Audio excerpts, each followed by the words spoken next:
Welcome to Air Checks. This is part 6 of 14 of Paul Harvey's commentaries called The Rest of the Story. Now, the rest of the story. From this day on, every time you hail a yellow cab, you'll think of John. John was the godfather of the yellow cab company. The color was no happenstance. It was carefully selected on the advice of a respected research institute. Optimum visibility was one consideration. Also, John wanted a color to which you would react positively, and which might even be recognized someday as the taxicab color. That was John, always thinking big, and he got big. In fact, few transportation tycoons of the 20th century have had such a widespread impact on the industry. He was born in what is now Slovakia, not far from the Austrian border. As a boy, he emigrated to the United States with his father and settled in Chicago. At 11, he was a street corner newsboy. After a variety of jobs and a number of years and an accumulation of cash, he finally found his way into the livery business. The taxicabs already in use were Keatons, Thomas Flyers, Cadillacs, about 12 different makes, but imagining the need for uniformity and for a vehicle that could withstand the rigors of taxi service, John ordered the design of a special car for his purpose, and the Yellow Cab Company was born in 1915. And its success was no mere matter of car or color. Until then, taxi drivers hadn't the best reputation. More than a few passengers considered them thugs. But John reversed all that with special training that included gentlemanly behavior. Oh, and how about this? The going rate was $5 an hour, but John slashed his rate to $2.50. Now, John's 35, but he's fast on his way to becoming a huge transportation tycoon. In fact, look, I have here a list of corporate mergers, a businessman's bibliography of wheeling and dealing, and in each of the cited enterprises, one name arises, and it's John's. And then there is one more business in which John was involved, a semi-hobby franchise which John tried for less than 24 months and then discarded. But you know what? It's the one you're going to remember every time you hear his name. It had been started by a man named Jacobs in Chicago in 1918, but was going no place. John bought out Jacobs in 1923 and brought the little business under the corporate wing of Yellow Truck and Coach. But then he dumped the whole thing on General Motors 2 years later, and GM accepted the fledgling franchise operation as a part of the merger because they had to. John's name stayed on the letterhead. And you know, it is there to this day. After going on a century of changing hands, that business still wears his name. But for that one comparatively insignificant sideline, John's multi-million-dollar enterprises might have earned him only anonymity. But instead, his name is inscribed in black on gold most everywhere you look. Of all his businesses, this was the little one he let get away. You probably never knew John as godfather of the Yellow Cab Company. But you'll remember him now because of a hobby business he once had on the side for a few months of his long and distinguished career, the car rental business of... Why, he was John David Hertz. Only now, you know the rest of the story. Now, the rest of the story. Yet again, Avram returned to his bedridden wife to kiss her goodbye. "I still wish you could come with me," he said tenderly, and she wished that she could too. Of course, Dr. Kennemer had forbidden it. Rose's fever was too high, he had said. Travel even in comfort would be too stressful for her, he said. So yet again, and it was the 5th time now, 48-year-old Avram Goldwogen returned to the bedside of his beloved Rose, to kiss her, to squeeze her hand, to remind her, "Without you, I'd feel like half a pair of scissors." Picturing that made Rose laugh. Yes, she agreed that's probably how she would feel as well. So she leaned forward, pulling the covers aside. "Just give me a moment to get dressed," she said. But if Rose's illness grew worse, Avram would never forgive himself, he protested. Rose smiled. Remember what we promised right after we married, she said. Our golden rule. Remember, whither thou goest, I will go, so I'm going with you. Abram smiled back at her. Oh, no, he said, I'm staying. And he took off his coat. They can give the award to somebody else, he said. I got what I want right here. And Rose sank back into her pillow. But it is your award, she insisted. You earned it. You should go. You should accept it. The bedroom window flickered white as the lightning flashed and a crack of thunder came roaring in behind it. At once Rose was transported back to the evening of their wedding day. Abram had arranged for a fireworks display in which their initials appeared in glowing letters in the sky. It was a thoughtful, romantic gesture. But as the letters inevitably fell to earth in a shower of sparks, Rose began trembling and even cried out in fear. Why had she reacted that way, she wondered. And now she wondered yet again as the storm clouds gathered outside her window. But now Abram had put his coat on again, and he was standing in the bedroom doorway once more. I'll call you at every stop along the way, he promised. And he was gone forever. It would take more than a year for the Civil Aeronautics Board to issue its report. Bottom line, the Lockheed Lodestar weighed a ton more than it should have taking off, started icing up, then lost an engine, and the flight that ought to have ended safely in New York ended instead in a snowy valley in New Mexico. The charred body of Abram Hirsch Goldbogen was returned to his sweetheart, identifiable only by the money clip he was carrying, and thus, in fire and ice, was extinguished the life of a theatrical producer on his way to be honored as the showman of the year, a man you remember by another name, a name he chose for himself. And accompanying him on the flight that nobody survived to describe was his biographer, Art Kahn, who had just completed The 9 Lives of Mike Todd. Strange how threatened from time to time throughout his life by illnesses, many of them desperate ones, Mike's 26-year-old widow at one time only could have been spared by one. Half a pair of scissors named Rose, Elizabeth Rosamond Taylor. That's right, Liz Taylor. Mike Todd had christened his ill-fated private airplane the Lucky Liz. Only now you know that was not at all so, because now you know the rest of the story. The rest of the story. Sam stood at home plate, the bat poised over his left shoulder, but something was wrong. The stands were empty.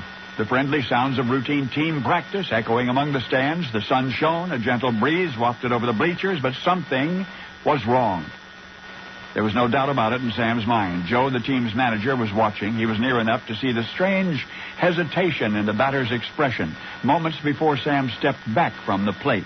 For this was more than just another swing at the ball club's batting practice. This was the first time that Sam had held a bat in most of 2 full seasons. The reason for his absence from the game was the Korean War. And indeed, Sam did see combat. So when the odd look came over his face at the beginning of his first practice in nearly 2 years, it was at once understandable but worrisome. For there stood Sam, staring down at home plate as though it were 10,000 miles away. And he was silent, seemingly obsessed. But, well, this is the rest of the story. Statistically speaking, there's just no way to tell how good a baseball player was Sam, because the reason is those missing seasons, almost 5 of them. Between 1943 and 1945, the 7th inning stretch was World War II. Sam was a Marine pilot then, but again during the Korean War when his reserve unit was called up in 1952. So as far as lifetime stats are concerned, Sam's are misleading by about a quarter of his playing career. But then one day, Sam did come home to stay, and he went to the ballpark to see the fellows and to take the first swing at the rest of his life. But before the batting practice pitcher could release that first ball, this veteran of 2 wars stepped out of the batter's box, eyes wide, gazed down at home plate, and after interminable seconds had passed, Sam called out to manager Joe, "What have you done to this plate while I was gone?" Joe said, "What do you mean?" Sam answered, "Home plate. It's out of line." The suggestion was ludicrous, and for a while, Boston Red Sox manager Joe Cronin stood there arguing with Sam. But finally, when it became clear that an official measurement was the only thing that would calm Sam down, Joe ordered the Fenway Park crew to get a transit and actually survey home plate. And they did, and to the astonishment of everybody except Sam, home plate was sure enough, by the slightest degree, out of alignment with the baseball diamond and the ballpark itself. In the annals of big league baseball, one Hall of Famer stands very tall. This man you've just met, Theodore Samuel Williams, Ted Williams. All sorts of stunning statistics at bat, including a lifetime batting average of .344, 521 home runs. He was the last big leaguer to bat 400 in a season. And of the legendary Ted Williams, it has been said that he possessed the one indispensable secret weapon, which in part accounted for his phenomenal batting record. He had an incredible, an almost unbelievable sense of vision. Of course, you know that Ted's eyesight was out of sight, because now you know the rest of the story. Now, the rest of the story. Armand was only 4 years young when his physician father began taking him on house calls. It made a lasting and positive impression on the boy. For as long as he could remember, Armand wished with all his heart to follow in his father's footsteps. Since Daddy had worked his way through Columbia University Medical School, that's where Armand wanted to study. And in 1917, after 2 years of pre-med, he did. In fact, the same registrar who processed his father's application to Columbia also processed Armand's. The young man succeeded splendidly as a medical student. He was elected a member of the Alpha Omega Alpha, the ultimately prestigious Medical Honors Society. He was called brilliant by the internationally renowned bacteriologist Hans Zinser. He graduated in the top 10 of his class and was named his class's most promising by 2 of the school's most distinguished faculty members. He was awarded one of Bellevue Hospital's coveted internships. Only 2 were offered. And most extraordinary of all, Armand was perhaps the first medical student in history to have made $1 million while he was still in school. Now today, most of 100 years later, the rest of us remember Armand Hammer, as the legendary chairman and chief executive officer of the Occidental Petroleum Company, and as an entrepreneur, and as an art collector, and a diplomat whose rapport with the Russians led to billions of dollars in trade. But now you know that he was, in addition to all that, a physician.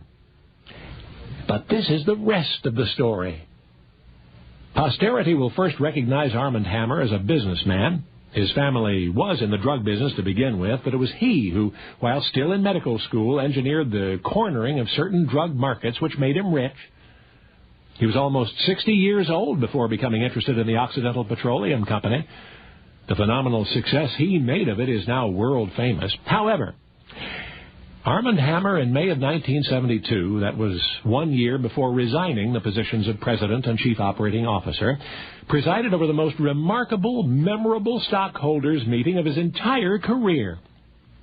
It was Oxy's annual, was held in the ballroom of the Beverly Hilton in Los Angeles, and an elderly woman, one of the shareholders, tripped on a step, and the fall knocked her unconscious. Another shareholder grabbed a floor microphone and shouted into it, "Is there a doctor in the house?" Well, of course there was. The president of the company, Dr. Armand Hammer, who rushed to the side of the unconscious woman and revived her and called for an ambulance. But what makes that extraordinary is this. When Armand graduated from Columbia Medical, he learned that he could not begin his internship for another 6 months, so he decided to fill the interim with adventure. And he never did get back to medicine, at least until May 1972, when he revived that woman at the stockholders' meeting. So, yes, I do mean to say that more than a half-century had elapsed between Hammer's med school graduation and his first opportunity to practice medicine.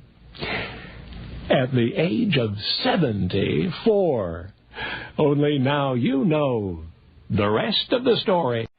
The rest of the story. The sun had not yet peaked over the horizon, yet the little ones, peering up into the dimly glowering sky, seemed to be awaiting some celestial sign that it was safe to flee. They'd been working in a sweatshop in Patani, Thailand, longer than any of them could remember. They'd labored through the interminable days, often late into the nights, producing goods worth $500 million annually to that Thai economy, and yet for which they would be paid absolutely nothing.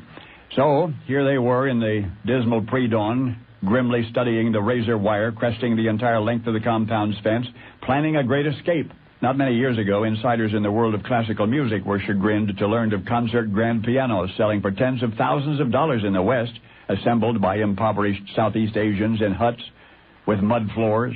Then there was the celebrity sweatshop scandal in which clothing bearing famous names was found to have been made by children laboring for little. But this latest tale of such travail involves young workers in Thailand plying their tiresome trade with little rest and without wages, bearing the nation on their tiny shoulders. From what quarters are such anonymous youth exploited, procured? Well, from regions and circumstances throughout Thailand. In fact, large numbers of them, orphaned, neglected, or otherwise displaced, had been discovered living in abandoned temples and deserted buildings. So, wily entrepreneurs, determined to cultivate that potential resource, bought property and gutted extant structures designed for housing and enticed the prospective slave laborers into the darkness, and there the latter engaged in the drudgery of enriching the unskilled. So lucrative are such enterprises, for example, that one 39-year-old Patani homeowner moved himself and his wife and 3 children out of their opulent 3-story house and had most of the interior walls removed and the windows boarded up, converting what had been a luxurious domicile into a dingy factory. Elsewhere in town, homes and office buildings are being adapted for the installation of such sweatshops. Larger facilities for the purpose, 6 stories or more, surrounded by security fences 65 feet high, are being constructed from scratch. And still the little ones escape. Each day some flee, about dawn, in groups of 10,000 or so, ranging far and wide, gathering materials for their craft, only to return each dusk. For you see, the prized delicacy they produce, craved by ethnic Chinese all over the world, the essential ingredient in an ancient and allegedly rejuvenating tonic, the gourmet delight which earns investors $1,000 a pound and wholesales in the United States for $250 an ounce, just plain nests. Birds' nests, made by swallow-like birds called swiftlets, which are lured from coastal caves and temple ruins to massive, cunningly designed bird houses. For therefrom, every 3 or 4 months, the swiftlets, treasure, artfully bound together by their unique and savory saliva, is harvested and sold. So should you hear it said that the beleaguered economy of Thailand is kept afloat on a sea of bird's nest soup, you will know the rest of the story. Calvin Graham was a hero, make no mistake. He served aboard the USS South Dakota during the Battle of Guadalcanal in World War II. He received 2 campaign medals, a presidential citation, the Asiatic Medal, the Bronze Star, and the Purple Heart. You would agree, wouldn't you? Calvin Graham was a hero. Shortly thereafter, in February 1943, Calvin Graham was sent home. But the young war hero was not to receive a hero's welcome. Arriving in Corpus Christi, he was tossed into the brig for 2 months, and then he was stripped of his medals, and then he was thrown out of the Navy. No, he wasn't even discharged, neither honorably nor dishonorably. He was simply expelled, his honors and his service record summarily erased. It's as though Calvin Graham had never served in the war at all. Well, this is the rest of the story. There had been anxious talk in Cal's Texas hometown that the United States was losing the war. The young man could not tolerate that. Early in the summer of '42, he got into the long line in front of the local recruitment office, and he enlisted in the Navy. And Cal was assigned to the USS South Dakota, the only United States battleship in the Pacific theater at that time. The ship's primary function was to serve as a decoy, to make Japanese observers think we had several battleships in the area. Chameleon-like, the South Dakota would alter her identifying numbers as she sailed, hoping to be reported as a different vessel each time she was sighted. And then early in August came the battle for Guadalcanal. and the South Dakota was there. Her guns blasted more than 30 Japanese planes out of the sky. Cal Graham's fantail gun claimed 7 of those planes. During the battle, the South Dakota lost her radar, soon found herself dangerously close to a Japanese battleship. The American vessel drew heavy fire, left many wounded and dead in her superstructure. Cal Graham was one of a handful who volunteered to evacuate the casualties. Within 1 2-minute period, while Cal was up there, the South Dakota took 48 hits above her main deck. Cal was up there. The South Dakota took 48 hits. He received burns and a gun concussion so ferocious that he lost his teeth. But when the smoke had cleared, Cal emerged alive and certainly a hero. You already know of the several honors that he was awarded: 2 campaign medals, a presidential citation, the Asiatic Medal and the Bronze Star, and the Purple Heart. You've also learned that he was stripped of these honors and imprisoned and eventually dismissed summarily from the Navy. And the reason was that he'd been too eager to serve his country. For when Cal joined up, he was too young.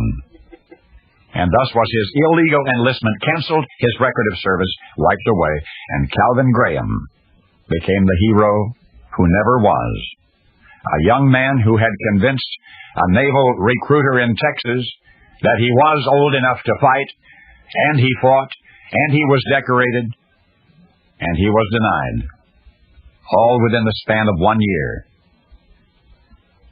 But that'll be remembered as the most exciting year in Cal's life. That year when he was 12. And now you know the rest of the story. Now, the rest of the story. Composer Fromental Halevi. No, I doubt you've ever heard of him. Anyway, in May 1861, he threw a dinner party in his Paris home. A lavish one. The guest list included Paris Conservatoire's most prestigious professors. But the guest of honor just arrived in the city was renowned pianist and composer Franz Liszt. Now, him you know.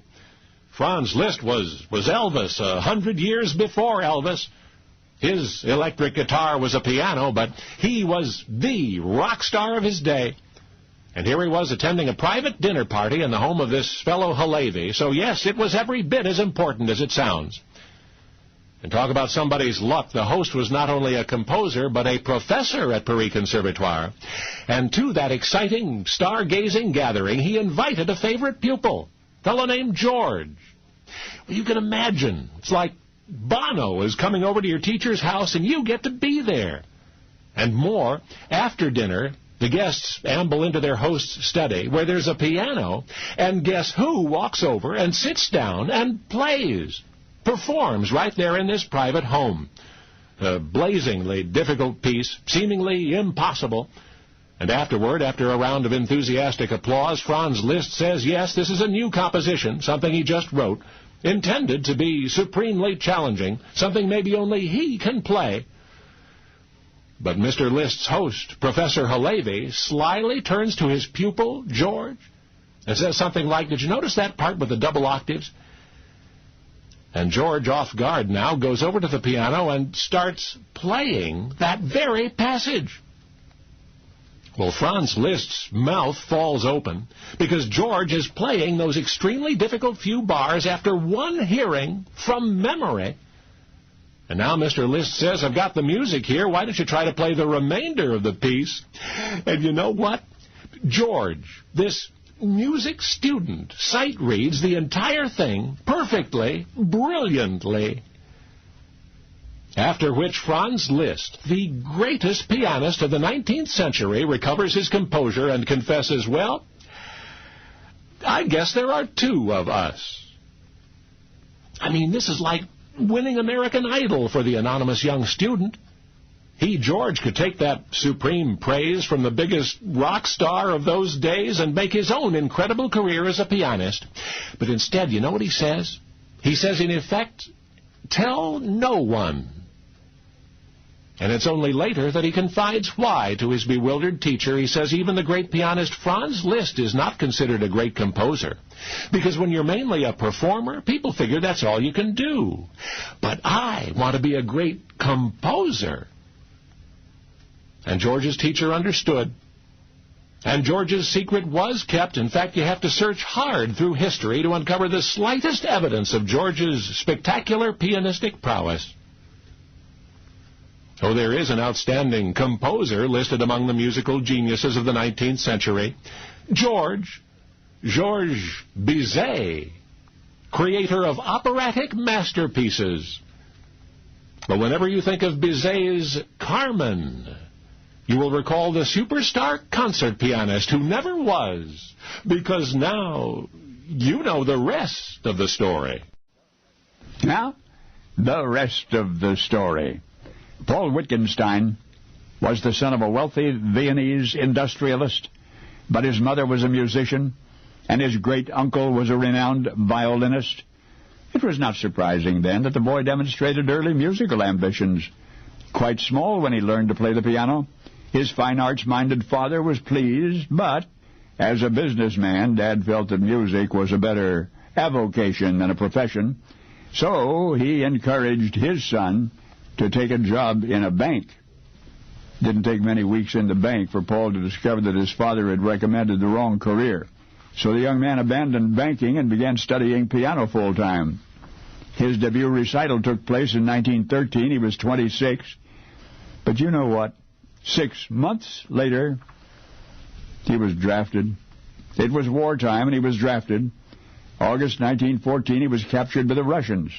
And the next year he spent in a POW camp in Siberia. And so that his hard-earned dexterity would not be entirely lost, he devised and relentlessly practiced ingenious finger exercises. Eventually, the Red Cross worked out a prisoner exchange. Well, one day the war was over, and now Paul was almost 30, an age at which most musicians ought to be established. Was there still time, he wondered, to achieve the greatness of which he had always dreamed? Well, Paul stopped wondering and started practicing intensely, at least 7 hours a day every day. And what drove him from one minute to the next was an inexplicable certainty that somehow his contribution to his beloved world of music would be remembered always. And Paul Wittgenstein was right.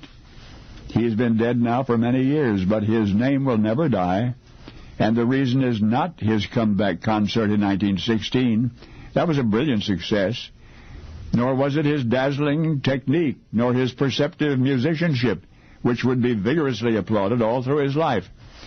But no, the reason Paul Wittgenstein will never be forgotten is that so many magnificent composers wrote piano music in his honor. Indeed, so much marvelous music is now in the world because Paul Wittgenstein inspired it. Music of Britten, Hindemith, Prokofiev, and Richard Strauss. One piece of music in particular, a piano concerto in E major by Maurice Ravel, a work of tragedy and triumph, expressing the sacrifices so often made in times of war, a wordless biography of pianist Wittgenstein himself. Because, you see, back in August 1914, when Paul was a soldier in the Austrian army, just before the Russians took him prisoner, he was wounded.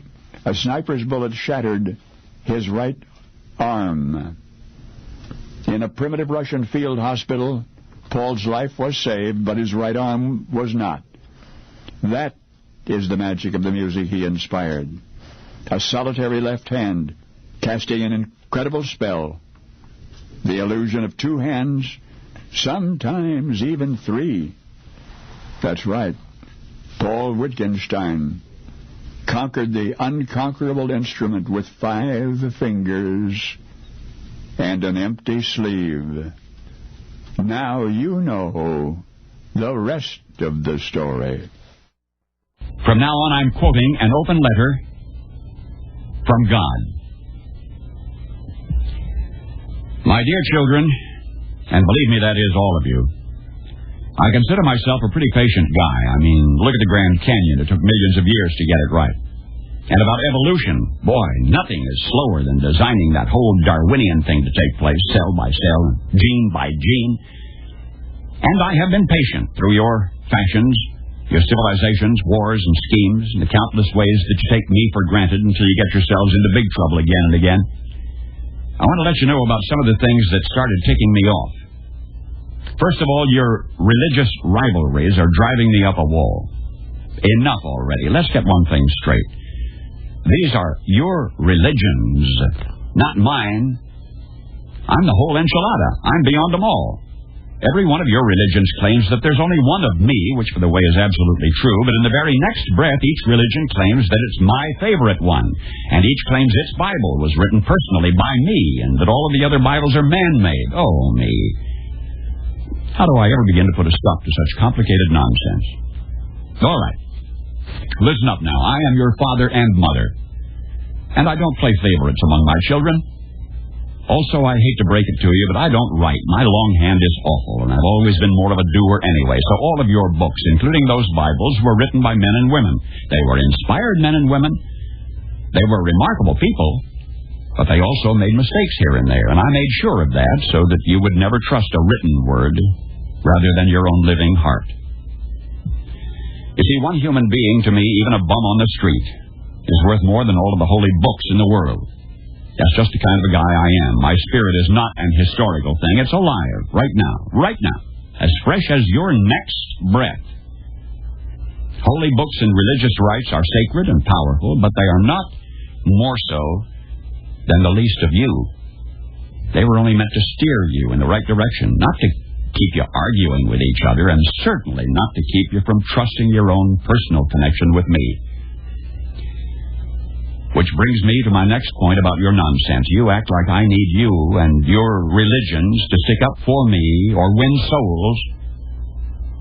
For my sake, please don't do me any favors. I can stand quite well on my own, thank you. I don't need you to defend me. I don't need constant credit. I just want you to be good to each other. And another thing, I don't get all worked up over money or politics, so stop dragging my name into your dramas. For example, I swear to me that I never threatened Oral Roberts. I never rode in any of Rajneesh's Rolls Royces, and I never told Pat Robertson to run for president. And I have never, ever had a conversation with Jim Baker, or Jerry Falwell, or Jimmy Swaggart. Of course, come Judgment Day, I certainly intend to. Now, the thing is, I want you to stop thinking of religion as some sort of a loyalty pledge to me. The true purpose of your religions is so that you can become more aware of me, not the other way around.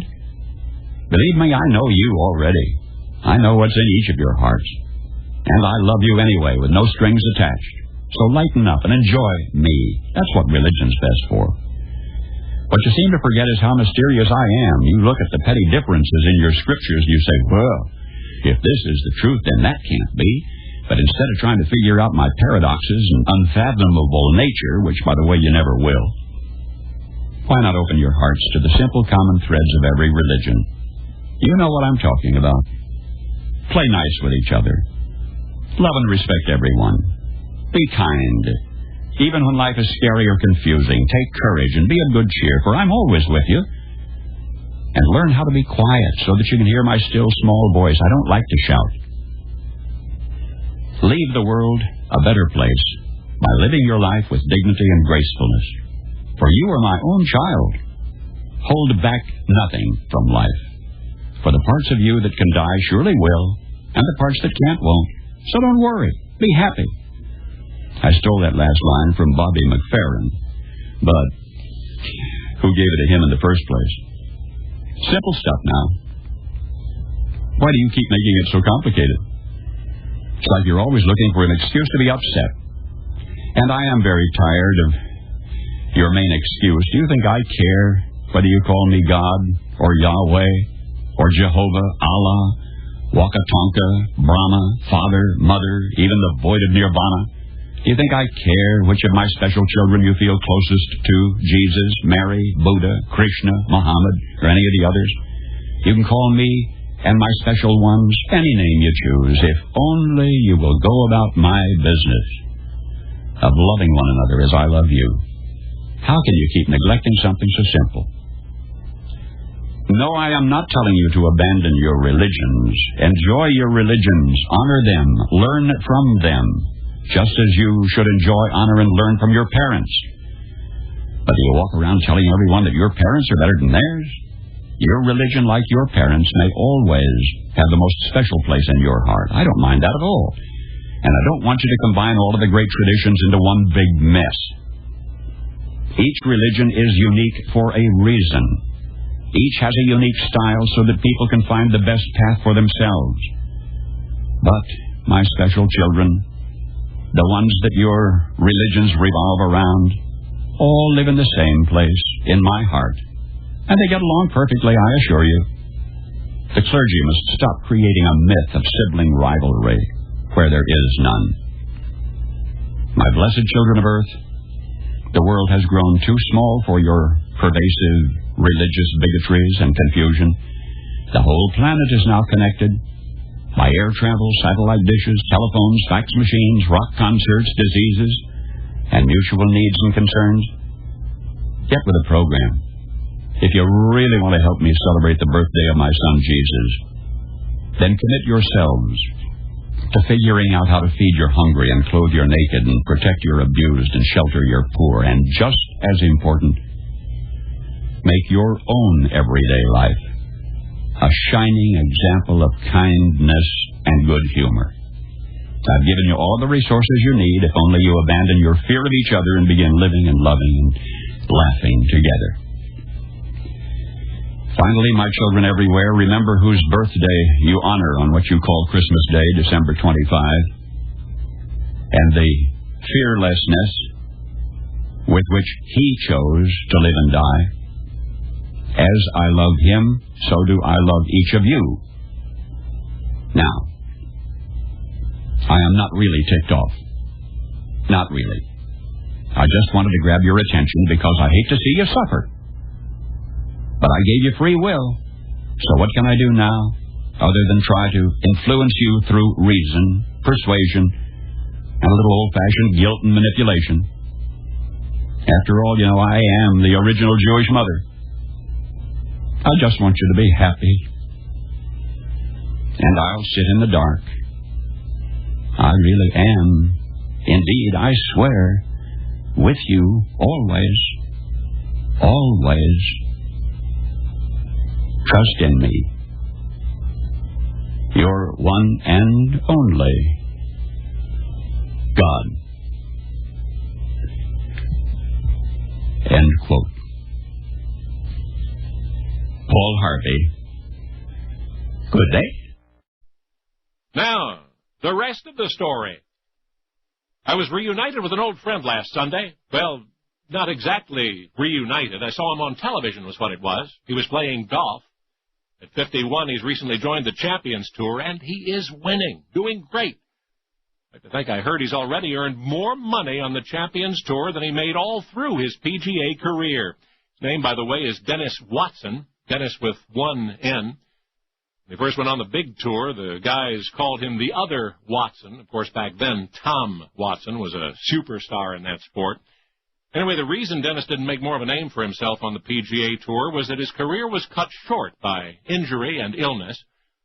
I remember so well the telephone call I got in the middle of one night. Dennis was in an earlier time zone somewhere, or else he was just up really late. In any event, he called and told me how desperately sick he was.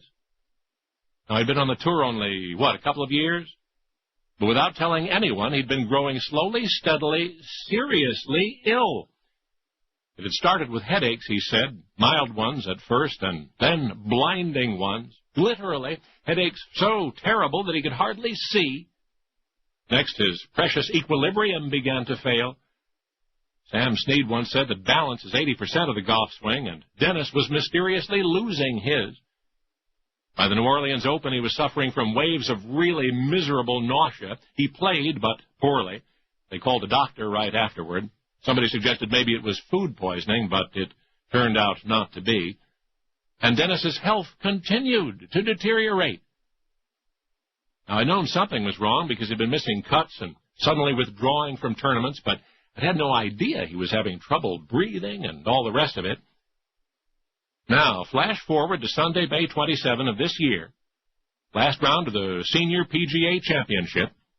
The player in the lead doubles one of the late holes, and a fellow named Dennis Watson sinks a long one. There's a 3-shot swing, so Dennis surges into the lead and holds the lead, scores 68 to win that prestigious major championship. The guys in the booth are saying, oh, you know, Dennis started out really hot on the big tour, but then back in the middle 80s, he got all those injuries, a neck thing and a wrist and an elbow and so forth. But this they did not say, and likely did not know. The Dennis Watson eventually found his way to Dr. Carl Jones in Atlanta, Georgia, and the doctor heard all those debilitating symptoms, the headaches and the balance problems and the nausea and everything else, and the doctor ran extensive tests and rendered his diagnosis. Now, it took years to battle back the symptoms and get Dennis Watson back out on that golf course, competing and winning. But Dennis's doctor did it, Dr. Carl Jones, who just happened to be a world-renowned allergist. You see, we can develop allergies throughout our lives, and that's just what happened to Dennis. That promising professional golfer who might have set who knows how many records on the PGA Tour, except that somewhere along the way, skillfully navigating those miles and miles of trees and grass, Dennis acquired an extreme allergy to trees and grass. And now, you know the rest of the story. Now, the rest of the story. Away from the headlines and the television cameras and down in the shadowy realms where U.S. foreign policy shakes hands with the devil, there will forever be a fascination with the case we're about to discuss. It was a handful of Americans living overseas, acting independently and for their own reasons, or else the United States government was carefully, quietly engineering the overthrow of a friendly monarchy. Anyway, the kingdom's queen surely suspected the latter. She was an able administrator, although having ascended her country's throne only a year previous, her hold on the government was less firm than it might have been. Thus, on the evening of January 16, did her people peer out from behind cracked doors in disbelief to witness the invasion of American troops. And you never saw this on the 6 o'clock news, but there, in part, is the evidence of the intentional seizure by the United States. Now, wait. We now know that American Foreign Minister at the time, John Stevens, called in the Marines, not, it would seem, on orders from the President, but rather at the request of a small group of American businessmen who resided in that foreign country. In fact, it appears these businessmen had been plotting the overthrow of this government for most of a year. The Queen had been uncooperative, they said, too independent of American concerns, they said. Of course, there will always be those who insist there was a conspiracy that the United States had plotted for years to bring this kingdom under control, and that the businessmen were simply part of the plot. But in either case, the invading American troops, regardless of whose orders brought them from the USS Boston, the troops were now quartered at Irion Hall in the nation's capital, just a short distance from the Royal Palace. Directly across the street from Irion Hall was the government building which, within hours, would be seized and occupied by American businessmen. And from there, they would demand the Queen's abdication and declare martial law. American Foreign Minister Stevens would respond by giving diplomatic recognition to the kingdom's new government. And before any of the Queen's subjects could fully grasp the significance of what was happening, it had happened. One moment their country's flag is flying over their government building, and the next, the Stars and Stripes. The President of the United States, while refusing officially to declare the kingdom an American possession, nevertheless also refused to assist the Queen in restoring her monarchy. So within 5 years, her original native-born subjects were a minority in their own country. Now, what you have witnessed is the death of a nation, January 1893. And yet, if the years since that military overthrow have obscured what it was, its swaying fronds and soft music have somehow perfumed the unhappy past. Don't let it be forgot. Let's not ever let it be forgot that once upon a time there was a spot where ruled a capable and dignified queen named Liliuokalani, a kingdom of islands called Hawaii. Now you are among the few who know the rest of the story. Now, the rest of the story. 21-year-old Carter Allen banged on the door of the house with his frozen fist. Somebody had to be home. Somebody had to help him, otherwise Carter Allen, his car in a snowdrift in the darkness down the road, was a dead man. After a seeming eternity, the door slowly cracked open a few inches. The face of the stranger behind it appeared in the light. The stranger's voice was cold as the night. "What do you want?" Carter explained that he and his girlfriend were visiting his parents up near Leech Lake. They'd left for home at 2 in the morning, just as the blizzard hit. They were miles from anywhere familiar when the dirt road disappeared, and the world became a torrent of white. And then their car slammed into a drift and stalled, and Carter told his girlfriend to stay in the car. He would go for help, and so into a ravaging wind chill of 70 below, he went for help, and here, on the doorstep of the only house he could find, here he was, and the stranger said, "Go away." Carter, unprepared for the emergency with as much as a hat or a scarf, grew frantic. "We will freeze to death, sir," he told the man, and then he pleaded to use his telephone to call for help. The door closed. The house was dark and silent once more. There was nothing left for Carter to do but to return to his girlfriend. Perhaps they could stay alive in the car until morning. That was the best he could hope for now. It was somewhere in the white sameness, on that journey back to his car, that Carter Allen, cold and exhausted, collapsed and fell, and as the driving snow began to cover him, he realized this was the place he was going to die. But this is the rest of the story. Somewhere, in the depths of his own resignation, that young man became aware that he was not alone. Something huge and dark, darker than the night itself, was drawing close to him, like a great shadow at first. And then Carter Allen felt its warmth. Was it possible his father's German shepherd had ventured miles into the blizzard to rescue him? No, whatever it was black and much larger than any shepherd Carter had ever seen. And still from somewhere this unknown animal had come to him. Now it was gently lying close to him, offering itself as shelter from the screaming wind and the cold. Carter reached out, put his arms around the dark shape, buried his frozen face in its warm fur, and as the warm air poured into the young man's lungs, he felt his strength returning, and with it his determination to live. Shortly thereafter, Carter rose, returned to his snowbound car, where he and his girlfriend clung to each other until the snowplow arrived next morning. The car by then was encased in a half-inch of ice. For once upon a Minnesota blizzard, in 1996, a doomed traveler turned away by his own kind was rescued by another, was rescued by a benefactor of tender mercy to a fallen brother in the snow. Carter Allen's own mother had seen his rescuer once during the past summer, and again in the late autumn, out there by the road where her son almost died, huge and black, its species unmistakable, hated and feared by people who don't know a friend when they see one. The angel of Leech Lake was a wolf. A wolf. And now you know the rest of the story. This is a story of two tribes, one which belonged where it was, and another which did not. In other words, a native tribe and an invading tribe. The natives were confident. The natives knew it would be but a matter of time before the gods would deal with the invaders.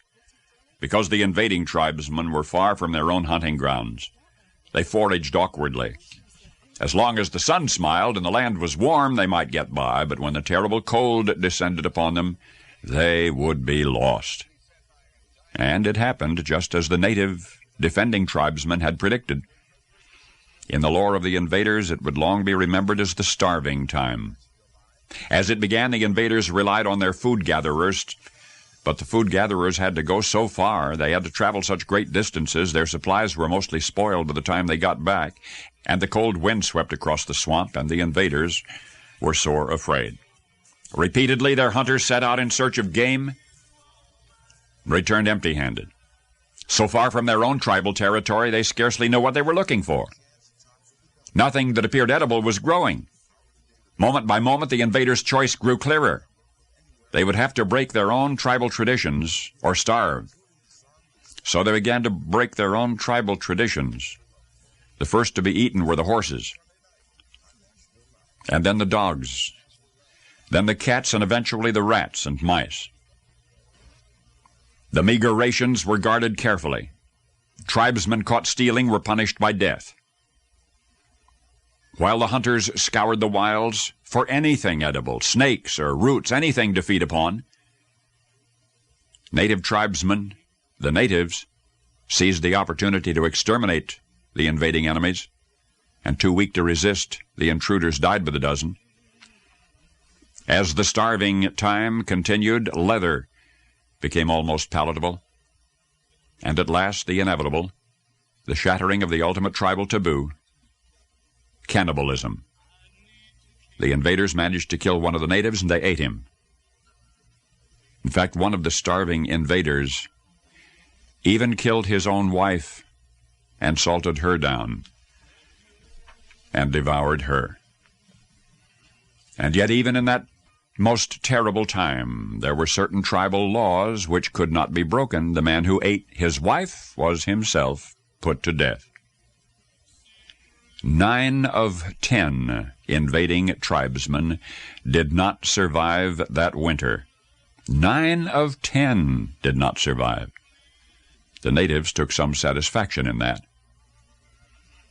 What you've seen through their eyes. To them, the men who had invaded their shores were simply members of a curious distant tribe.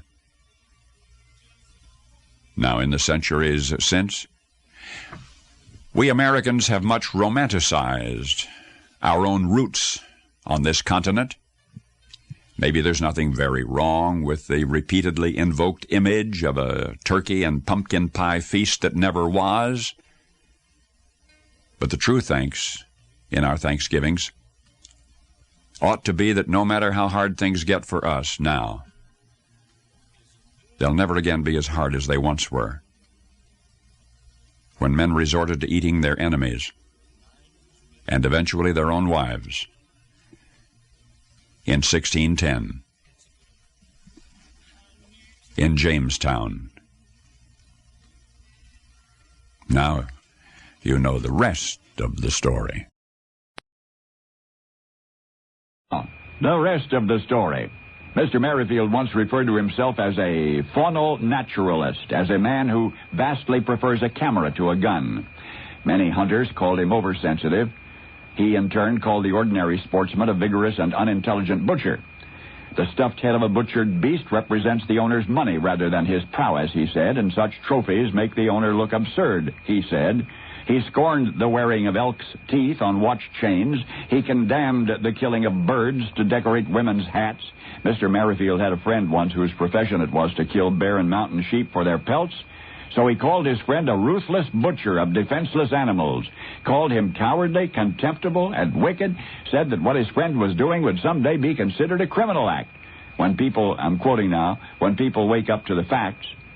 And then after he'd thoroughly denigrated and humiliated his professional fur hunter friend, he offered any amount of money it would take to set him up in some other line of work. The avid conservationist, Mr. Merrifield, was forever quoting other conservationists, preaching that the destruction of forests and forest life ranked among the first of forbidden sins. Oh, a bleeding heart, you would say, these days, though for that quality he has been forgotten. there is something for which you will remember him. There is a gentle legacy which has since touched the lives of children everywhere. You see, Mr. Merrifield had been a career military officer. He was not unaccustomed to killing.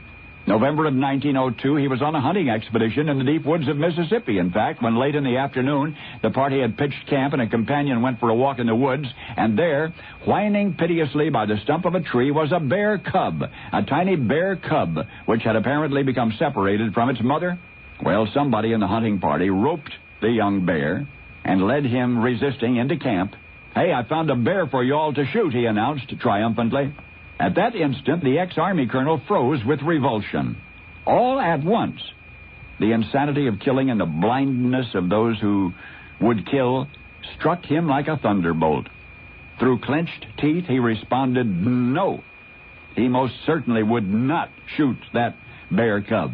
And then the subsequent dressing down which he addressed to his companion made sufficient noise to be heard all the way to the next day's newspapers.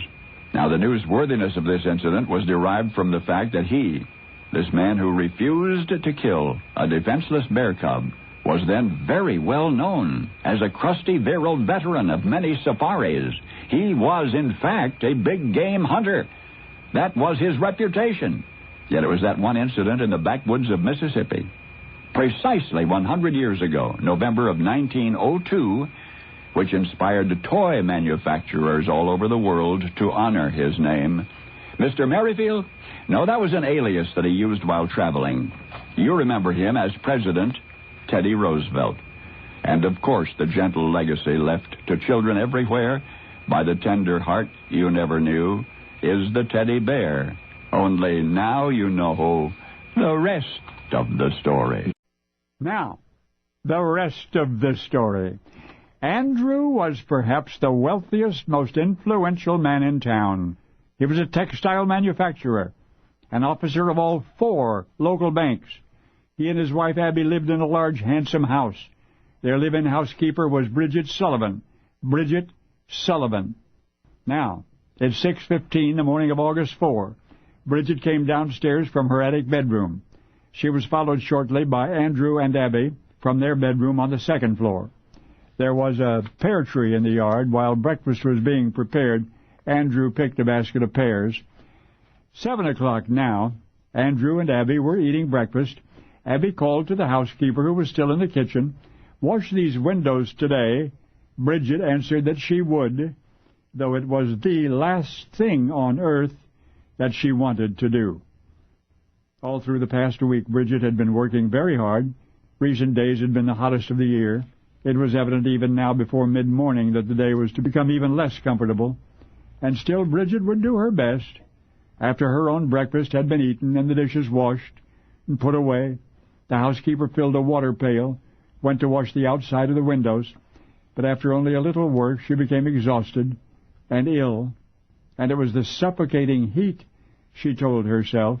So she went back inside to look for Abby, and found her in the guest bedroom. We have to imagine the words they exchanged. There is no record of the words, but evidently Bridget explained how hot it was and how sick she felt. Couldn't she please postpone washing the windows at least until the next day? And the answer was an emphatic no, and an argument ensued, and the climax of which was Bridget, the housekeeper, murdered Abby. Murdered her. It was only afterward that Bridget realized that during the argument she'd heard the front door slam. Andrew, having overheard the angry words, had just then left the house. So Bridget waited for him to return. He must not have the opportunity to testify against her. He, too, must die. I'm going to pause right here. The reconstructed real-life scenario you've just relived was the product of years of research by author and criminologist Edward D. Radin. He has been called, quote, the soundest crime expert of our generation. And looking back, it all sounds so simple. But the double murder that we have been discussing, that most incredible crime of August 4, 1892, in Fall River, Massachusetts, was pinned on somebody else. Somebody nearby, although entirely unsuspecting. All of these years, the history books have condemned another person who was in fact tried and acquitted. Remember the old rhyme, Lizzie Borden took an axe, gave her mother 40 whacks. When she knew what she had done, she gave her father 41. Historians and crime aficionados have been debating the case for more than 100 years. But the most convincing analysis of all has echoed the jury's verdict. Lizzie Borden was innocent, and has added this conclusion. It was Bridget Sullivan who wielded the hatchet. The maid did it, protesting that she didn't do windows. Now, you know the rest of the story. The rest of the story. It was while on a business trip that Milton saw the tiny toy helicopter in the shop window. The paper tag on which the price was hand-inscribed said 50 cents, but there was something about that clever little plaything that made it especially worthwhile. It could fly, or at least so Milton surmised, noticing the attachment of rubber bands to its uncomplicated mechanism. Milton walked inside the shop. 50 cents for the little helicopter, he said to the clerk. Well, yes, the clerk answered, but you understand that it's a kit. It has to be put together. Oh, that was particularly delightful, Milton exclaimed, and then he explained. He'd once been a school teacher, and from this experience he had retained some very specific ideas about education. The real challenge, he happily expounded, is winning a pupil's interest. Once he is fascinated with something, it would be impossible to prevent him from learning about it. I take it you have children of your own, said the clerk. Oh, yes, Milton answered, grammar school age. He and his wife had encouraged them to read and ask questions and to think for themselves from the time they were quite small, and they'd liked nothing better than to build a little helicopter and watch it fly. Milton had always believed in the power of educational toys to stimulate intellect, and this particular one was among the best that he had ever seen. And which model would you like, the clerk asked. What were his choices, Milton wanted to know. Oh, my goodness, answered the clerk. There's one that rises to a height of 50 feet or so and then falls without harming itself. There's one that shoots upward about as high, but then glides gently back to earth. There's one that ascends 25 feet and hovers in midair for as long as half a minute. Well, Milton purchased the model that seemed most intriguing, and he hurried home to Cedar Rapids, Iowa that afternoon, thoroughly pleased with himself for having discovered such a gift, and he was quite eager to present it. What did you bring us, Daddy? That was the familiar greeting at the door. What did you bring us, Daddy? And from behind his back, Milton, grinning broadly, produced this neatly wrapped toy. Well, the boys tore off the wrapping like frenzied predators. Do you like it? Milton asked hopefully. My, how they liked it. Well, after carefully assembling the little helicopter, they wound up its rubber band motor again, and again, and again, indoors that night, watching it rise and bob against the ceiling, outdoors the next morning, cheering as it soared to dizzying heights, as high as a tree, and then sailed back to them in lazy circles. Milton, convinced as he was of his educational theories, could never have imagined how correct he had been this once. For you see, his two youngest sons were then ages 11 and 7, and they would remember all of the rest of their days that one day in the autumn of 1878, when their father brought them a little helicopter toy, a 50-cent plaything, ostensibly, and yet a plaything which was to awaken in them a passion that changed their lives forever after, and our lives as well. You'd never met the educator-turned-minister who, returning from a trip on church business, bestowed a tiny yet enormous gift to his boys, just an interested father named Milton Wright. All of your life you've known his sons Wilbur and Orville. Only now you know the rest of the story. Now, the rest of the story. Ever since her graduation from Smith College in 1934, Miss McWilliams lived what she called a butterfly life. She was a career woman all the way. She had worked as a department store publicist in New York and Los Angeles, and when World War II broke out, she joined the Office of Strategic Services, hoping to become a spy. Instead, Miss McWilliams became a file clerk for the OSS, first in Washington, D.C., and then in what is now Sri Lanka. Her old school friends, many of whom by now had become thoroughly domesticated, were much impressed by Miss McWilliams' free spirit. She was, and apparently always would be, the irrepressible butterfly, flitting from flower to clover in a joyous quest for adventure. It was in Sri Lanka, then called Ceylon, that Miss McWilliams' adventures expanded to encompass romance. His name was Paul. He was a mapmaker for the OSS and was 10 years her senior. The two met on the porch of a tea planter's bungalow, and before either knew what had happened, they were in love. When Paul was transferred to China, so was Miss McWilliams. And one day the romantic merry-go-round ground to a halt. The war was over. OSS workers were returning home. But it was not until Miss McWilliams and her boyfriend arrived in the States that both began to reconsider their confirmed bachelorhood. And there was one significant obstacle in their path to matrimony. You see, Paul was a gourmet, an avid appreciator of fine foods and wines, and Miss McWilliams, the irrepressible, heretofore untamable career woman, why, she had never learned to cook. At 34 years old, she could tell you anything you wanted to know about work or travel, but preparing food.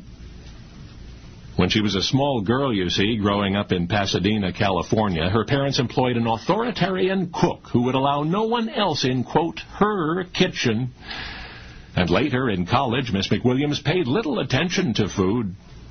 Still later, embarked on a career and accustomed to apartment living, she cooked out of cans on a hot plate, and even then she managed to ruin virtually everything she prepared for herself. But now there was a man in her life, the man, and the way to his heart was definitely, undeniably through his stomach. Well, what would you guess?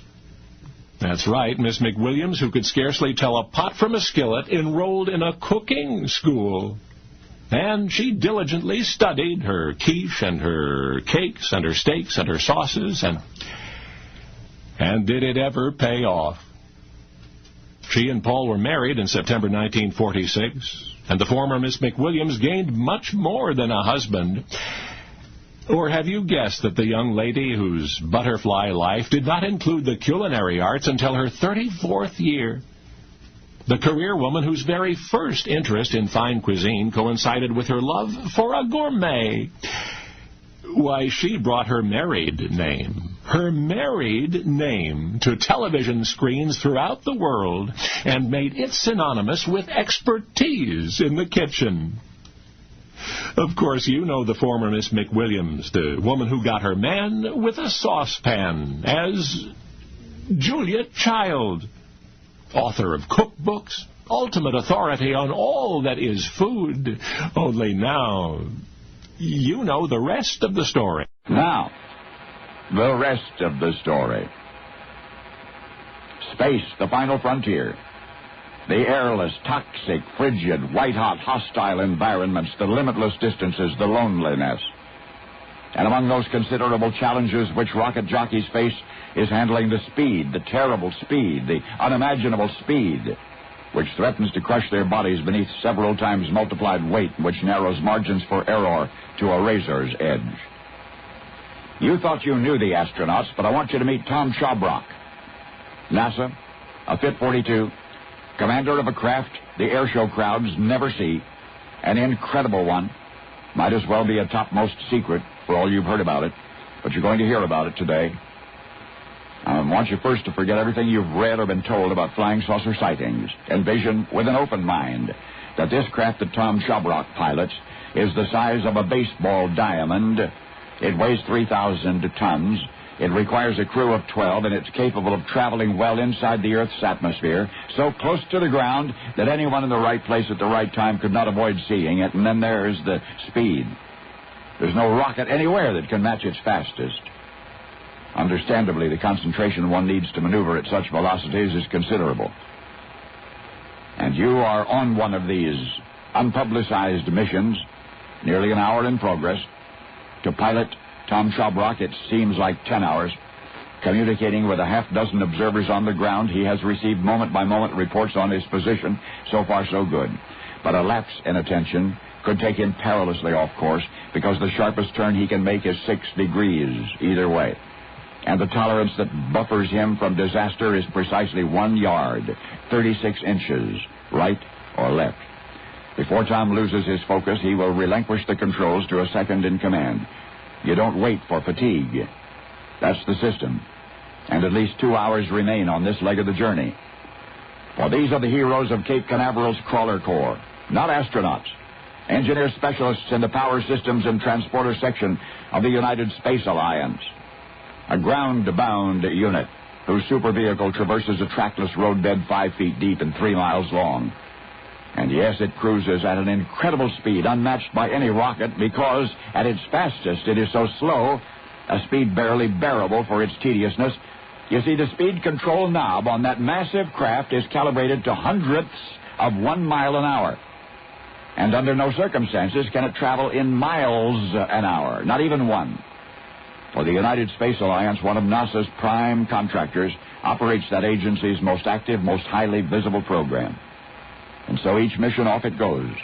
That huge transport vehicle aptly called the Crawler, leaving the Cape's hangar with a mobile launcher platform on its baseball diamond back, down 3 miles of 8-lane wide crawlerway, under 5,500 horsepower, 0.95 miles per hour, all the way to the launch site where it deposits its precious cargo called the Space Shuttle.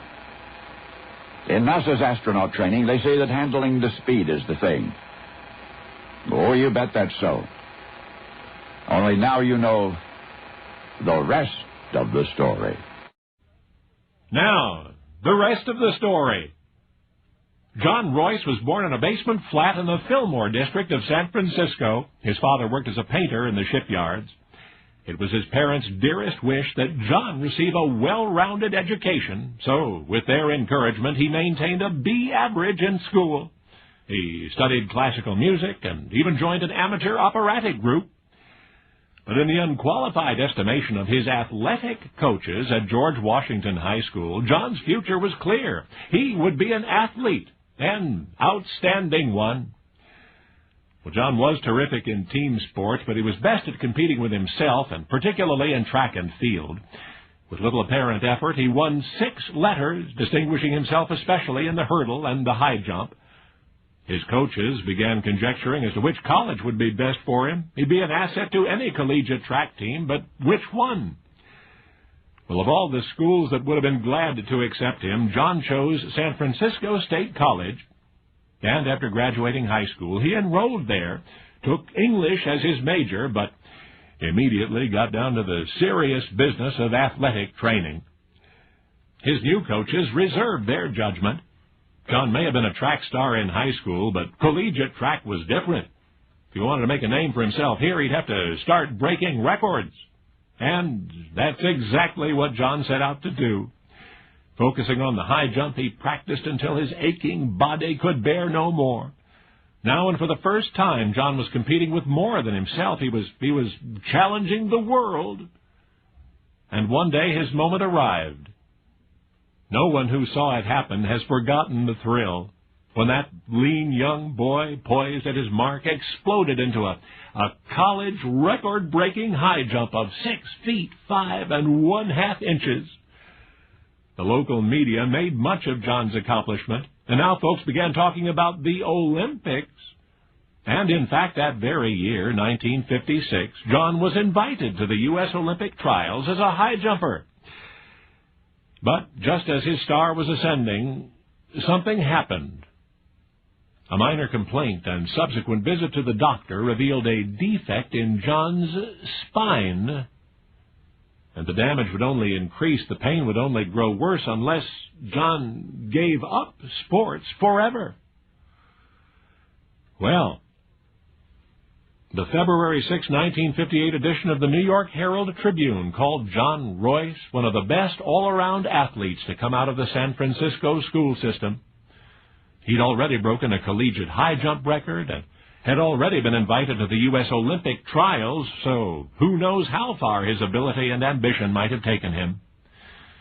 But for John, there remained only practical considerations, like what to do with the rest of his life. Well, at 14, he had taken classical singing lessons and even joined an amateur operatic group, remember? So now, though perhaps it was too late to set his sights on the opera stage, he might in some way rely on what was once considered a gifted voice. And he did. You see, the young fellow whose outstanding athletic prowess was apparent from his early years in high school. The record-breaking high jumper stopped on his way to the Olympics by an ever-so-slight twist of the spine. Why, he became the incomparable song stylist Johnny Mathis. Only now, you know the rest of the story. Now, the rest of the story. In 1933, Bing Crosby's star was ascending. Not 3 years before, the singer had been fired from Paul Whiteman's orchestra. His name, when it was mentioned, was frequently mispronounced or misspelled. But then came the bit parts in Mack Sennett movies and a hit recording, I Surrender Dear, and a 29-week run at New York's Paramount Theater, and a contract with Paramount Pictures in Hollywood. And now, in 1933, Bing Crosby's career was a tiger by the tail. He was not booked in Baltimore that year, but passing through town, he paid a visit to Les Reese and Artie Dunn. Now, Les and Artie were two performer pals, a piano-voice duet. They were headlining at Lowe's Century Theater in town, where they also hosted an amateur talent contest one night a week. Anyway, Bing surprised Les and Artie in their dressing room about half an hour before the performance. After hugs and hearty handshakes, Bing explained that he was on his way back to Hollywood, but just couldn't pass up this opportunity for a reunion. So the three reminisced about their CBS radio years. But then Artie got an idea. It turned out that night was the night for the talent contest, and Bing said yes, he'd seen it advertised on the theater marquee. Well, Artie said, why didn't Bing enter the contest under an assumed name? Say, Charlie Sinevsky. It'd be a great gag. And Les agreed. But Bing scratched his head. Wouldn't he be recognized? Well, so what, said Les and Artie. Whether or not the audience caught on, it would still be fun. So Bing's buddies went on stage and did their act, and soon it was time for the talent show. Bing was first at bat, introduced as Charlie Sinevsky, and apparently no one recognized him because the applause was mild. Then Bing, alias Charlie, sang. But at the conclusion of the first selection, the response was little more than before. And a second number was greeted with the same general apathy. So Bing walked off stage, tail between his legs. He, a pro, had struck out in an amateur contest.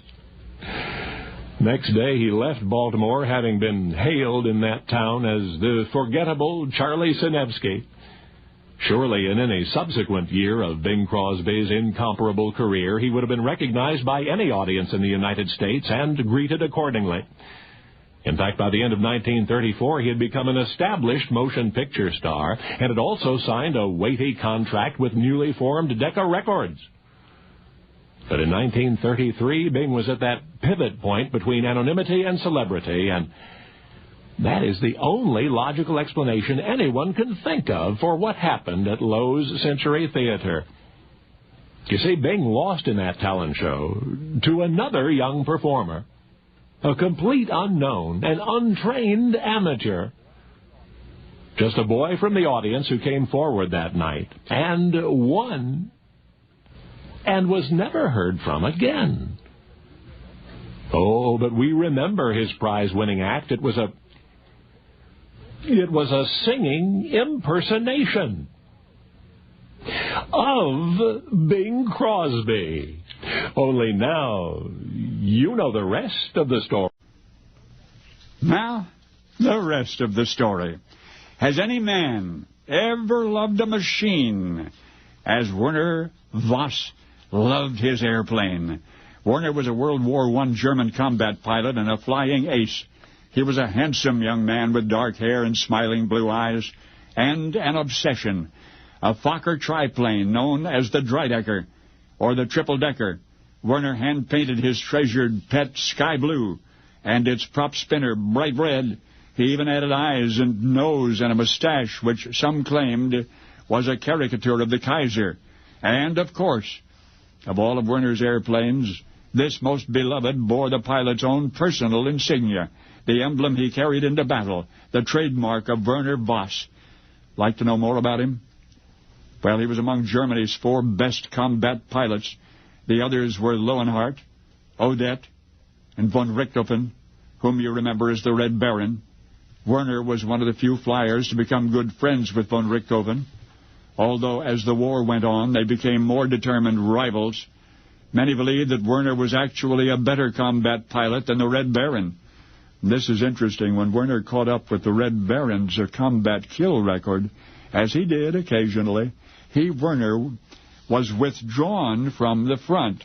He was given temporary non-combat duty until von Richthofen had a chance to build up his record again. No one knows for certain whether it was more than a repeated coincidence, but anyway, Werner Voss was one of the few German flyers to venture far beyond the lines, deeply into British territory. And what do you know? In combat, he wore civilian sweaters, but on the ground, he became one of the best-dressed flyers in the German air service, wearing immaculate military gear, dazzling decorations, glossy boots. Oh, and remember I mentioned that daring lone wolf insignia, the emblem of which he adorned all his airplanes? The specific origin of that insignia is unknown, although its roots are ancient. It has been used to symbolize the sun, and it has been used to symbolize infinity. It is found in the cultures of China and Egypt and Greece and Scandinavia. It has even been found on Inca tapestries and Trojan relics. It's been found in the catacombs of Rome. It's among the sacred signs of Buddhism as well, although Werner Voss may not have known that and probably wouldn't have cared. He just liked the design. Werner was only 20 when he was shot out of the sky forever. Prior to that Sunday evening in September of 1917, he had wiped out 48 enemy aircraft. He had been awarded the Blue Max. That much is pretty well known. What's not is that special emblem of his, the insignia he carried into battle. But who then, in that world before Hitler, who then might have taken any special notice of it? That then innocent design, which distinguished Werner's aircraft from all others in the sky. That's right, the swastika. Had he only imagined. Or did I mention that Werner Voss, one of the greatest, deadliest combat pilots who ever flew, that he, who held the swastika higher than any theretofore, was a Jew? And now you know the rest of the story. Now, the rest of the story. Neither Eli nor Mortimer said a word as they drove past the city limits and out toward the dark woods outside town. And when they found a secluded spot, both of them got out of the car. Eli stared into Mortimer's eyes. He said, "I don't want it to end this way, but I can't take care of you anymore. I can barely feed myself." Obvious as it ought to have been, now for the first time, Mortimer appeared to realize that something was terribly wrong. He looked around him and then up into the looming tree branches and then back into the face of the man who'd found him orphaned and hungry and then fed him and loved him. And both were quiet for a minute or two as the bittersweet memories chased after one another, leading back to the day that they'd first met, Eli, the failing businessman, and Mortimer, the mouse? The mouse? The mouse. But this is the rest of the story. Advertising's a tough, competitive industry to begin with, especially if you're not cut out for it, and Eli had just about decided he was not cut out for it. Then one day, this stranger wandered into his shabby office, a little gray field mouse, who, with a boldness atypical of his kind, clambered up and onto the desk where Eli was working. Eli had been nursing a cheese sandwich most of the afternoon. He could spare a little, he supposed, so he pinched a tiny hunk of cheddar between his fingers, and he held up. "Come on, fella," he told the mouse. "You gotta work for it." And what do you know? The tiny creature, cautiously at first, leaned forward, sniffed the air excitedly, and then inch by inch, courageously drew nearer the cheese until he was close enough to snatch it from Eli's grasp. The ad man laughed aloud. His little visitor was so tame, might it have been somebody's pet? If not, he was now. And for each day thereafter, the mouse ventured forth from a crack in the wall, climbed up onto Eli's desk for a bite of cheese, became so trusting as time went on that he often curled up in the palm of Eli's hand and went to sleep. And then after a while, the mouse, whom Eli named Mortimer, would wake up and scamper away. For Eli, the hard times grew harder. Things were flopping, that he could no longer even afford the cheese sandwich that had sustained him until his supper of cold beans. And yet there, disheveled and discouraged and on the brink of bankruptcy, his first concern was for Mortimer. For there was a restaurant downstairs, a restaurant whose owner baited his mousetraps with the same cheese that Eli could no longer afford to share. And that's when Eli decided to take Mortimer out into the woods on the edge of town. "I want you to be careful out there," he told the little fellow. And Mortimer was gone. But once upon a remarkable encounter in 1923, there was a commercial artist in Kansas City too soft-hearted for the aggressive world of advertising. But now whenever you reflect on the subsequent success of Eli, Walter Elias Disney, I hope you'll remember in your mind a tiny creature sleeping in his hand, whom Walt Disney one day would immortalize under the name his wife preferred, Mickey Mouse. Because now, after all, now you know the rest of the story. Now, the rest of the story. Billy could feel the ocean reaching up for him. As the watery fingers were searching for intruders to pull down into the soundless depths, Billy could feel the ocean reaching up for him, and in minutes he would be drowned, and perhaps never found. Had he only half listened to the warnings of those who lived nearby? Something about unfamiliar waters, something about a bad time to go swimming. But folks always said that, didn't they? Billy had never in his life heard of a riptide, the collision of opposing tides, and its turbulent result. The strongest swimmer would be foolish to defy such conditions, even more so a college student on a casual weekend at the beach. But there was Billy, in the riptide's grip, too far from shore to be heard, the chaotic currents battering his body against the jutting rocks. An eternity loomed before him. But this is the rest of the story. One of the other college students that Billy had met on this holiday, a young man from Harvard, was still on the beach, distracted in a conversation with a friend. But for some reason, the other fellow suddenly wondered, "Where's Billy?" And then he turned, squinted out into the springtime glare. He saw the struggling figure in the water. In an instant, the Harvard boy was dashing for a small boat. That was a risk in itself. A rowboat in a riptide could be headed for a long ride, even disaster. But there was no time to think about that or anything except the young man gasping in the churning, treacherous water. The Harvard student maneuvered the little craft skillfully. He could see Billy clearly now, by then helpless and bleeding. Closer, closer still. "Hang on," shouted the Harvard boy, and then, just in time, the hand reached down from the little boat, and Billy, flailing, reached up to grab it and took hold and lunged to safety. Some 25 years later, those two young men, long separated, were reunited. Reunited at a conference in Seattle. Their children played together. Their wives got acquainted. The two men talked old times, and one in particular, the Hyannisport holiday long past, very nearly Bill's last. "You never told me that story," said the Harvard man's wife.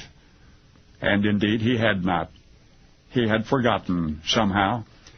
He recalled the colonial cottage 2 blocks from the beach, and the breeze and the sun and the companionship of those 2 lazy spring days, and yet until being reminded he had not even remembered the riptide and the rescue, and consequently the irony had eluded him. The fact of a Goldwater Republican Harvard student, Fife Symington, a Goldwater Republican student, Fife Symington, later governor of Arizona, risking his own life to save the life of a Democrat, a young man who would one day lead his party to nationwide victory. Of course you know the fellow Fife Symington snatched from the brink of oblivion. Bill was Bill Clinton. Now you know the rest of the story. Now, the rest of the story. The scientist could hardly believe his eyes. But then he checked the test results. He rechecked them. And again, there could be no question. That which he had stumbled across quite by accident could and surely would revolutionize the beef and poultry industries. He had been humanely electrocuting chickens and turkeys in his laboratory, killing them outright with electrical charges for various experimental purposes, when suddenly he noticed the meat was more tender. He repeated the experiment under numerous conditions, but always with the same result. The meat in a carcass killed by electrocution was much more tender than that of livestock slaughtered any other way. Just wait till the meat producers learn about this process, the scientist thought. Everybody would be eager to employ it. And he was right. But not even he could fully have appreciated the rest of the story. For as the meat producers began applying the principle, they realized that an animal need not actually be slaughtered by electrocution, that the post-mortem electrical stimulation would achieve precisely the same effect. In other words, an animal could be slaughtered by conventional means, but then subjected to multiple electrical charges, and the meat would still be up to 36% more tender than had it been treated otherwise. Among the many advantages of the new procedure, it virtually eliminates the need for raising steers. Heretofore, steer beef had been more tender than bullock beef, yet bullocks reach full size sooner than steers. Now, through electrical stimulation, the faster-growing bullock can be made steer tender. And since lean meat is always less costly to raise, electrical tenderizing will produce a better grade of meat at lower prices. Also, any kind of meat, any kind which has been electrically stimulated, beef or lamb or poultry, is lower in acid, and therefore it's more healthful. Stimulation procedures have been recently refined. There are now separate techniques for high voltage and low voltage, but still the basic principle, as described by its inventor, remains, and it is essentially unchanged since the day he made this remarkable discovery. Now, a lot of people are going to make a lot of money because of his research, though not the discoverer. The consumer will benefit tremendously, but the man who made it all possible will not reap the slightest reward. You see, there was a time lapse between the discovery and its acceptance by the beef and poultry industries. There was a period of almost 250 years. For the scientist, whose proved procedure is only now being commercially applied, the inventor who was tenderizing turkeys in his lab in the mid-18th century, that inventor was Benjamin Franklin. And now you know the rest of the story. Now, the rest of the story. Greenland actually was green once upon a time, but that was before it started snowing. Today Greenland is little more than a vast snow slab, 2 miles thick. What land there was is now mostly below sea level, submerged by the sheer weight of all that snow. 3,000 years ago, there was a blizzard on Greenland. The snowfall of subsequent seasons compressed the snow from that one blizzard into a river of ice, a glacier, and it was a September long past when a gigantic chunk of that glacier fractured and tumbled into the Jakobshavn ice fjord. Its destination was the open sea. There was about 10,000 such icebergs swarming up in Baffin Bay at the time. Better to understand them all, we'll stay on the trail of this one iceberg in particular and observe it carefully. It was not especially large compared to its brethren, about 100 feet tall, 300 feet long. That which was visible, anyway, for most of it was beneath the water, reaching 500 feet down, very heavy, weighed 1 million or more tons, And yet the statistics do not do justice to the phenomenal beauty of this floating ice mountain. It was not merely white, but it appeared brilliantly crystalline in the sunlight, refracted through 1 billion ice-bound air bubbles. Scientists retrospectively tracking this particular iceberg note that Captain William Adams was in the vicinity. He was homeward bound aboard his whaling ship. Surely, they say, he cast his eyes on that frigid majesty. Before making its way southward, the iceberg would have to embark on a grand tour of Baffin Bay, first northward along the western coast of Greenland, all the way to the mouth of Smith Sound, then south along the eastern coast of Baffin Island, swept relentlessly by the current. The journey took many months, and each mile of the way, the iceberg sang, squealed and creaked and groaned and sang as icebergs do. And it also became a living zoo. Seals nestled in its crevices. Bowhead whales hid themselves in its shadow. Among the scientists who have studied this one individual iceberg is marine biologist Dr. Richard Brown. Dr. Brown even wrote a book about its voyage, and through that iceberg's eyes, the author witnessed the various dramas of that time in that region, the extinction of the bowhead whales, the hardships of the Eskimos. And Dr. Brown follows the beautiful iceberg until, as it travels ever southward into warmer waters, it diminishes to the size of a coffee table and disintegrates in a bubble of foam off Bermuda. That was the fate of the snow that fell on Greenland 3,000 years ago.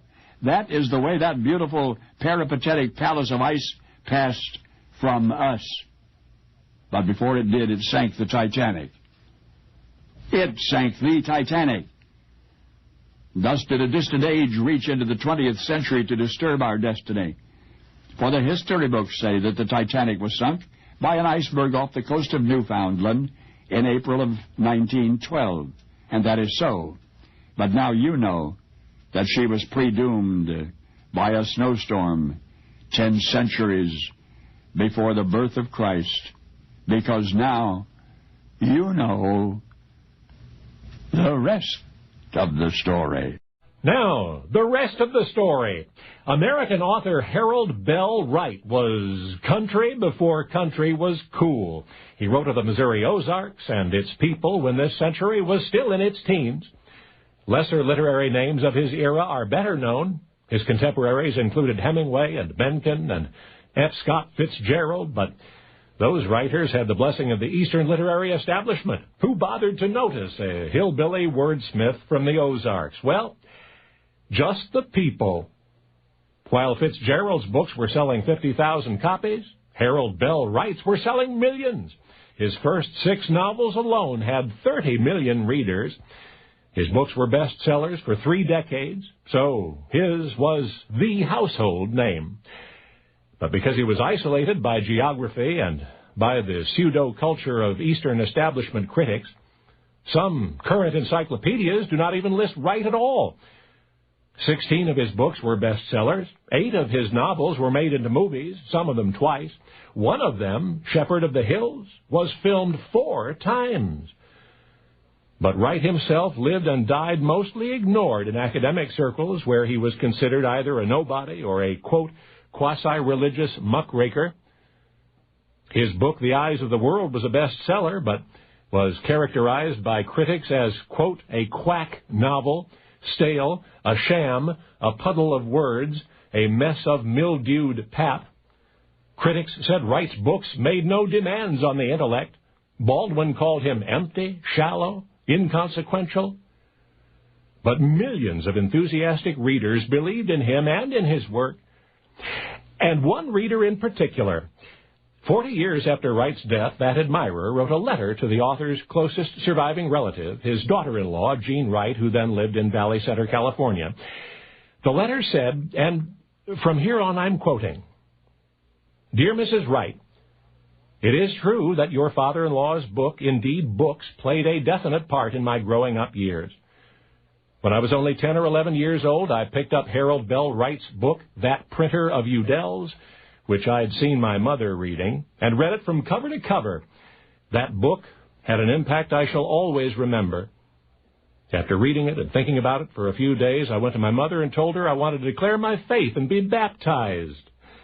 And I was baptized several days after finishing that book. The term role model was not familiar as a term in that time and place, but I realize I found a role model in that traveling printer whom Harold Bell Wright had brought to life. He set me on a course I've tried to follow even unto this day, and I shall always be grateful. End quote. The literature of Harold Bell Wright is at last considered literature by objective critics all these years after his passing. I'm not certain that posthumous, if reluctant, acknowledgement would have meant all that much to Wright himself, at least not as much as the fan letter I've just read to you. And particularly the words, "He set me on a course I've tried to follow." You see, those words of reverent praise were written March 13, 1984, on stationery headed simply, "The White House."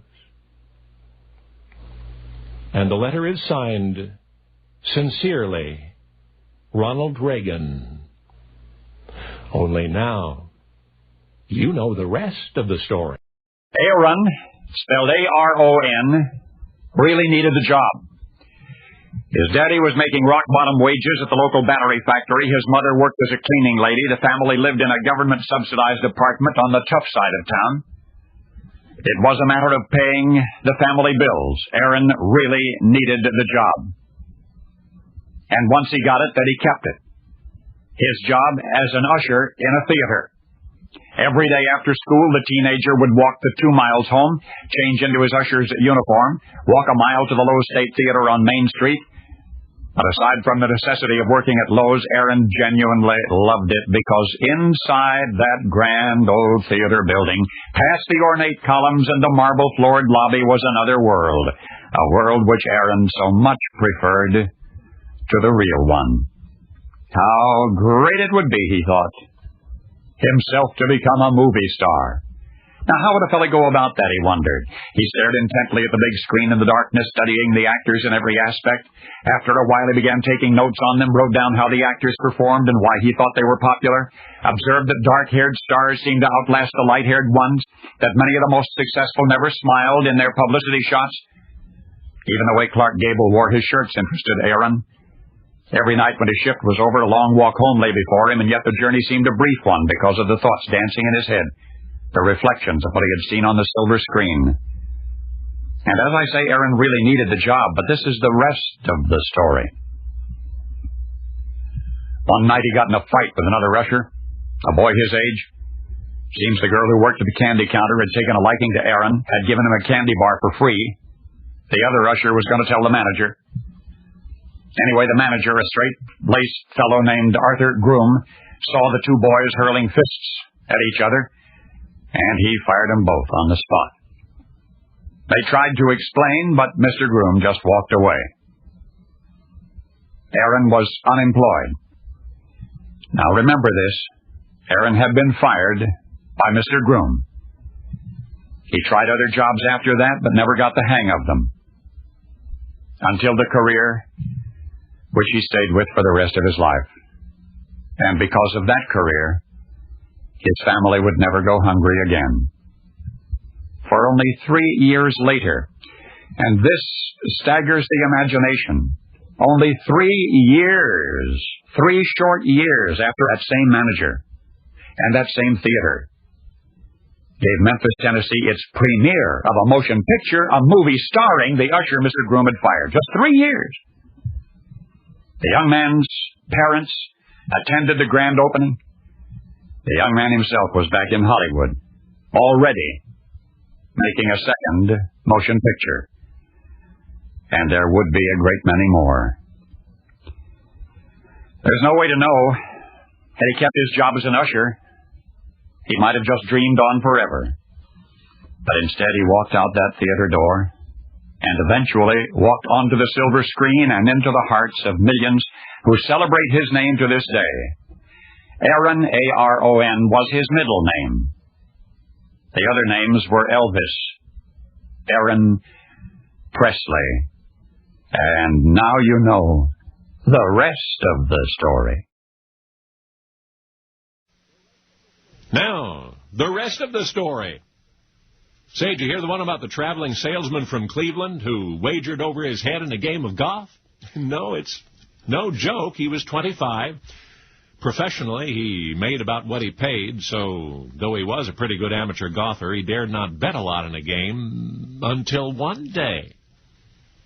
Friends had invited him to the Pine Valley Golf Course in New Jersey. He'd never played that course before. By the way, Pine Valley is a man-eater, more sand and scrub than short grass. Ask anyone who's played it, Pine Valley is one tough golf course.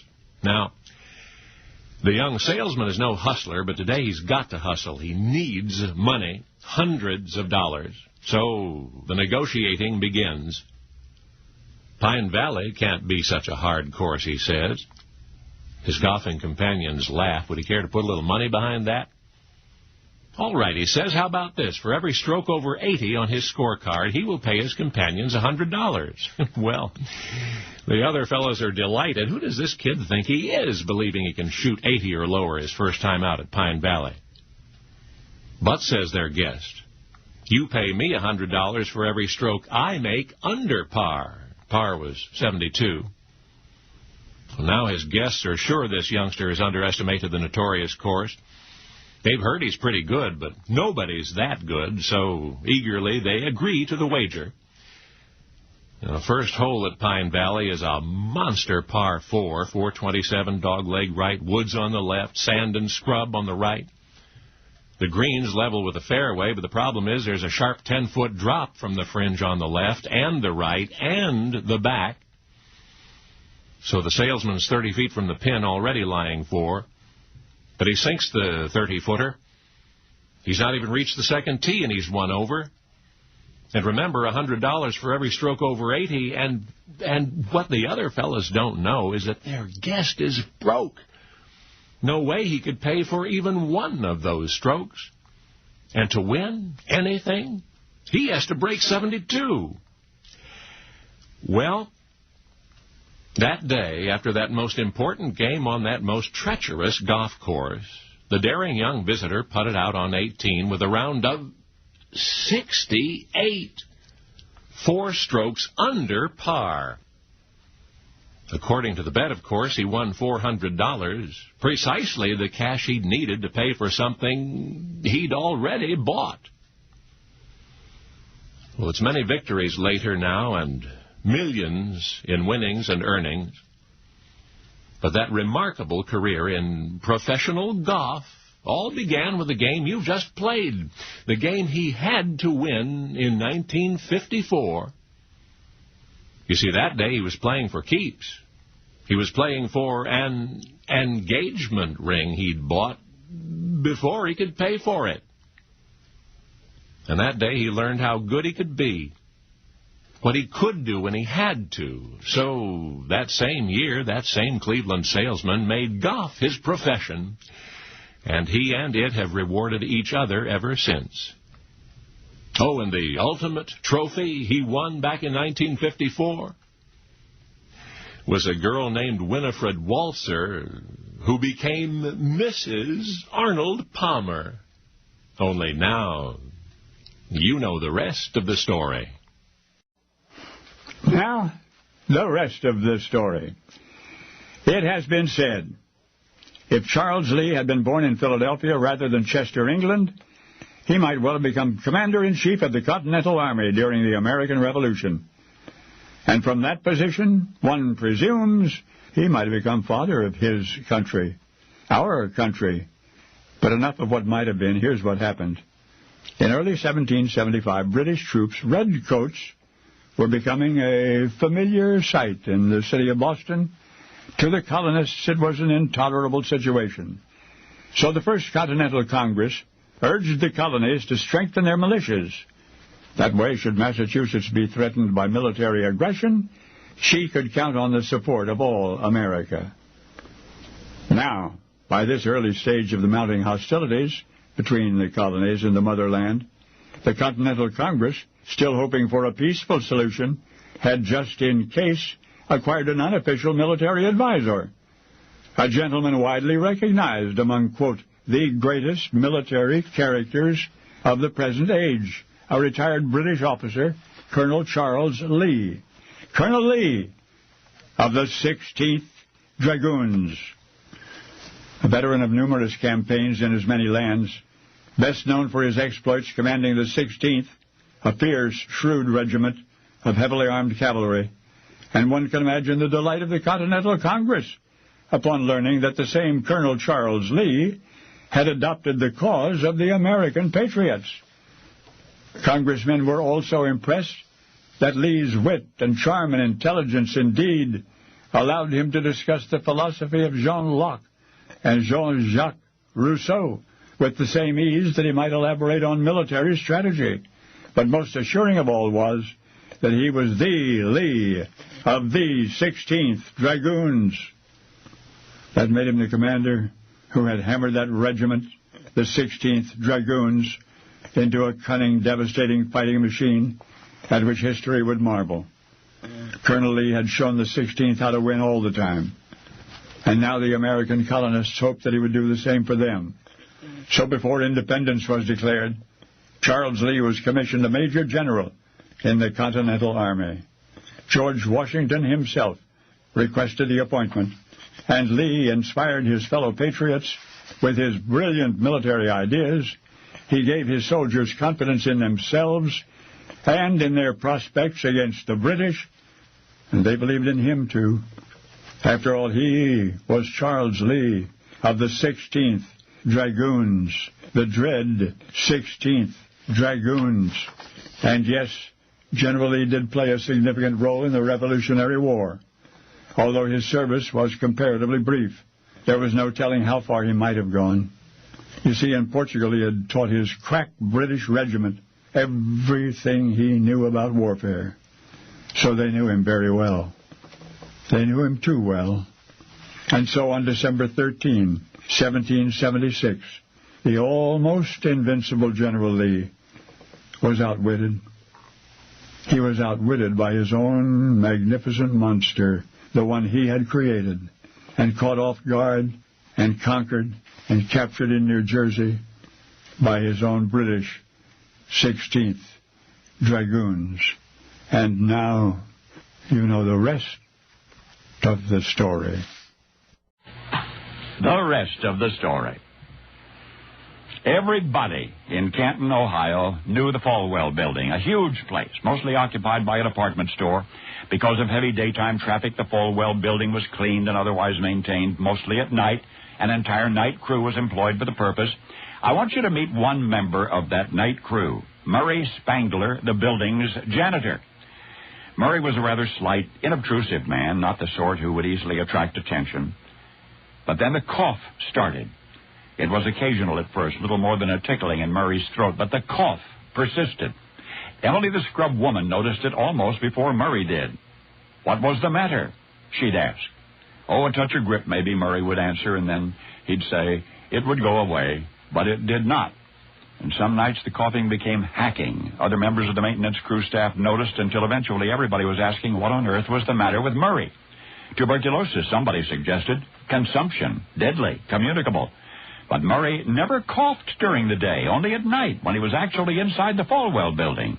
Of course, that was the cardinal clue to the rest of the story, for Murray Spangler's number one job as janitor was carpet sweeping, and all of the miles and miles of rugs in the Falwell Building were Murray's responsibility.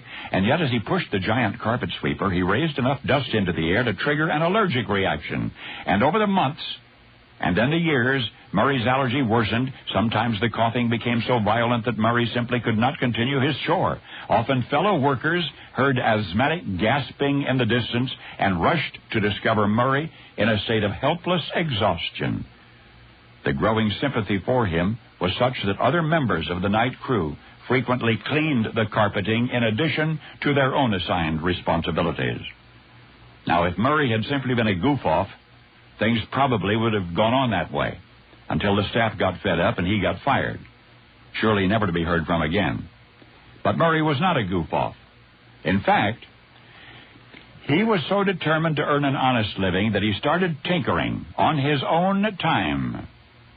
with electric fans and rolling dust pans and broom handles and old pillowcases until he had rigged up a device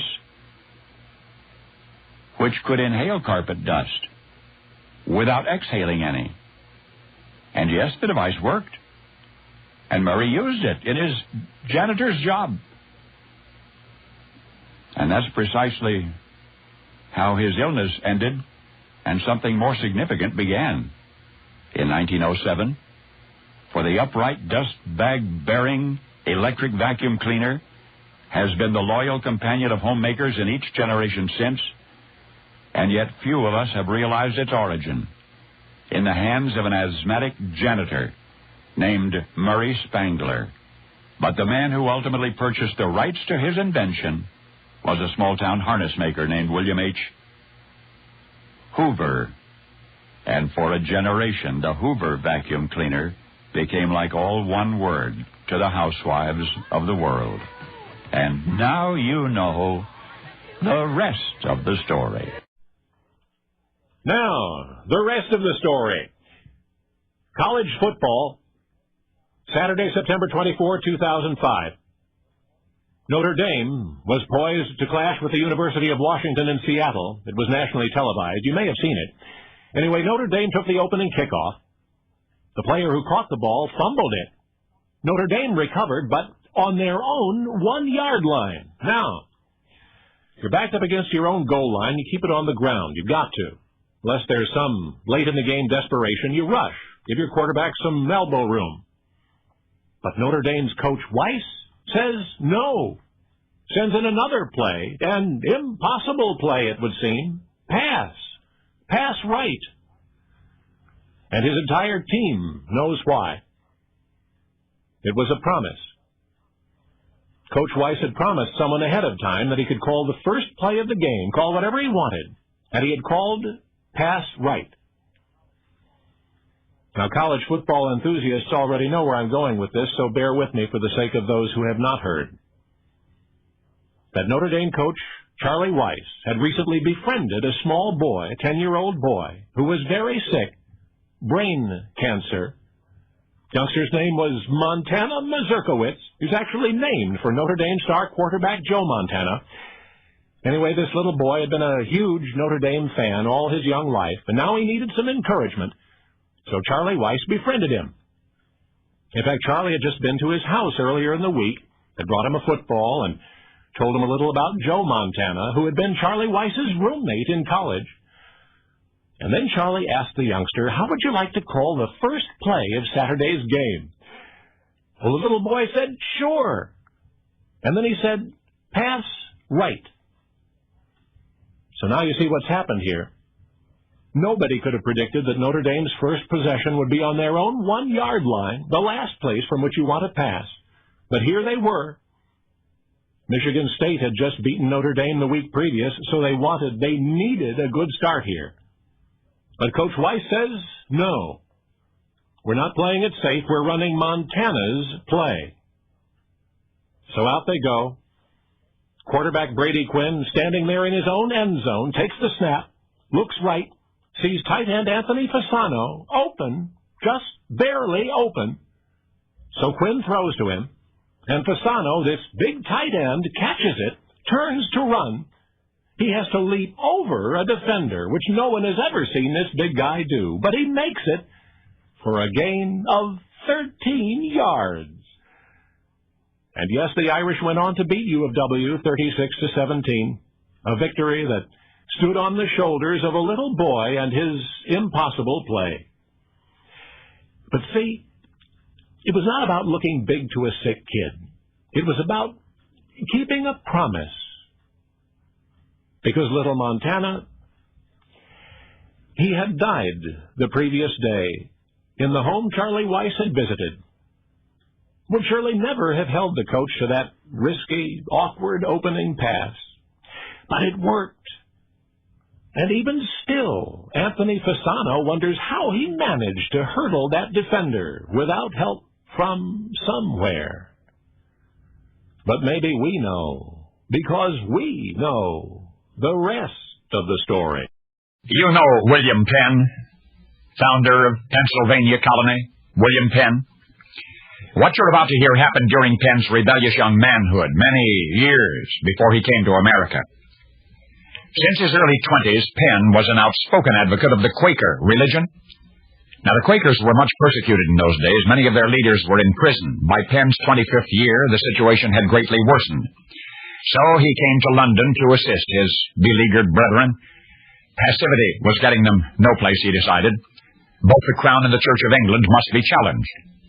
The fundamental English freedoms, speech and assembly and worship, must be tested in court. So, William Penn staged a confrontation with the authorities. He and more than a dozen others would wind up in jail because of it. But he believed that if the harassment were ever to cease, current unjust legislation must be repealed. Now, there was a recent statute called the Conventicle Act. It had been designed to limit meetings of nonconformist groups, such as the Quakers, the Society of Friends. And that was the law William Penn purposely, flagrantly violated August 14, 1670, when he and two associates called a Quaker meeting without official permission. It was held at a house on Grace Church Street. Constables, knowing of the plans beforehand, stood outside blocking the doors. Penn and friends demanded admission and were denied, and there they stayed and gathered in the avenue, and soon the crowd outside the meeting house had grown to 300 plus. The constables got nervous. They arrested Penn and two other Quaker leaders. The three submitted peacefully, hoping to establish a clear-cut case that their freedom of worship had been denied. Well, unfortunately, a scuffle erupted in the crowd, a minor shoving incident, no fault of the Quakers at that, and still it gave the authorities just the excuse they sought. Penn and his two comrades would be taken to court and tried for conspiracy to incite a riot. Now, remember, I told you that Penn and more than a dozen others were going to land in prison over this. Well, the man that sent them there was none other than the Lord Mayor, Sir Samuel Starling.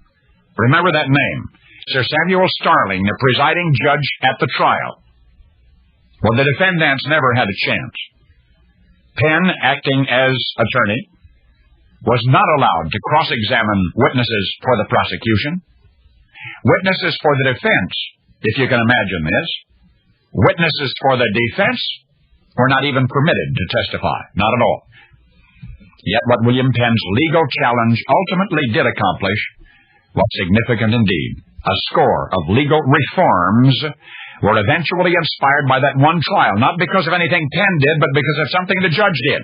In the long run, William Penn would turn to the New World as a haven from the religious persecution he encountered almost everywhere else. But that one court case in 1670 proved a landmark in British law because of the incredible excesses of Judge Starling in the judge's attempt to crush the Quakers.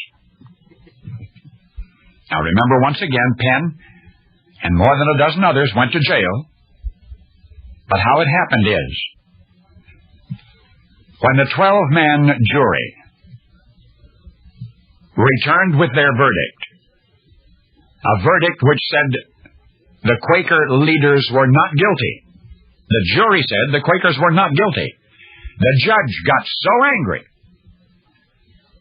he imprisoned not only the Quakers, but each and every member of the jury that had sought to set him free. And now you know the rest of the story. Now, the rest of the story. 25 centuries ago, a young woman was having a baby, was actually in labor. We'll have to imagine that her labor pains were unusually severe because, indeed, the family sought the emergency advice of a renowned physician. The doctor reminded the family that nature had taken most of the matter beyond their influence. Childbirth was a painful process, after all. There was one thing he would suggest, the willow treatment. Whoever this imminently expectant mother was, for history has long forgotten her name, whoever else she was a first, because following this distinguished doctor's prescription, she began chewing on willow tree bark, and to a surprising extent her labor pains were alleviated. Far as we know, no other physician had ever prescribed willow bark for that purpose. This one would not be the last, for he was assured the rapt attention of posterity. He was the father of medicine, Hippocrates.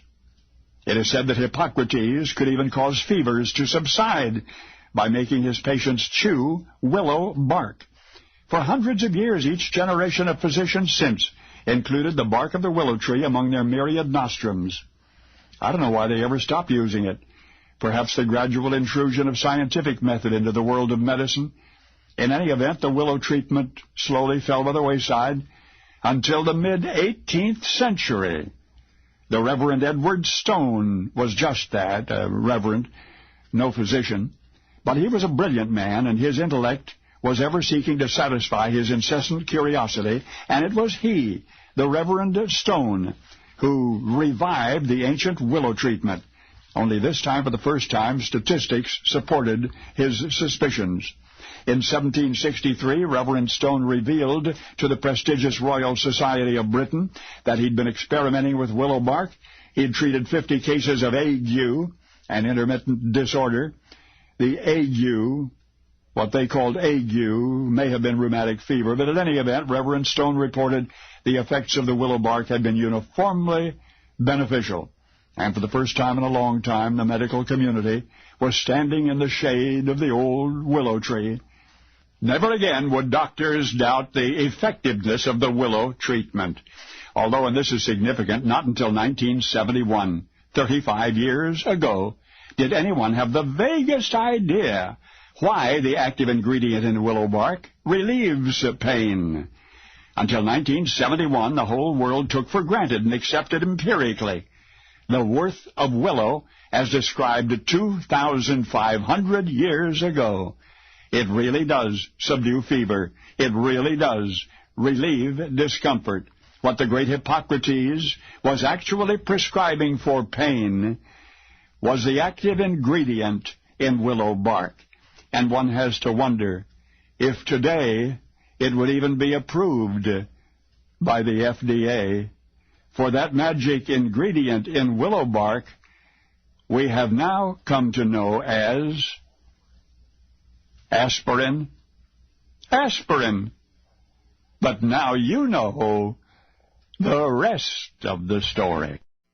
Now, the rest of the story. Once upon a time on or near the equator, in a sea that is no more, there was a sun-drenched archipelago. Now, these islands had no name.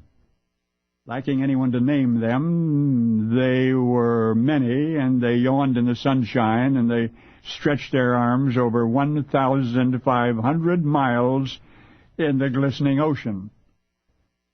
Then one day, slowly, imperceptibly, were there anyone there to perceive it, the huge archipelago started moving. It was almost as though the islands were trying to elude watchful eyes, creeping northward through the water, by inches, eventually miles. I'm going to pause here. Among the few inarguable sciences is one called plate tectonics. You cannot help knowing what that is these days with all of the earthquakes in the news. But anyway, it states that the Earth's crust is comprised of plates, sections, about a dozen large ones and several small ones, and they are always moving, slowly but still moving. The most dramatic evidence of this subtle, inexorable movement glares at us from any world map. What I mean is, have you ever noticed the Atlantic outlines of the African and South American continents? You notice how much they match up. They're like puzzle pieces. You push Africa and South America together and they fit. But of course, you see, they were together once. They were one continent, which simply cracked in two separate sections and slowly drifted apart. That is plate tectonics in action. Land masses always moving. That brings us to the mental picture I'm so eager to share with you. This archipelago on the equator, which for no outwardly apparent reason just started moving one day. But what happened was this. This huge island chain, of which you've just learned was many, many years ago, struck by a northbound section of the Earth's crust. One of these moving plates we're talking about, maybe thousands of miles wide.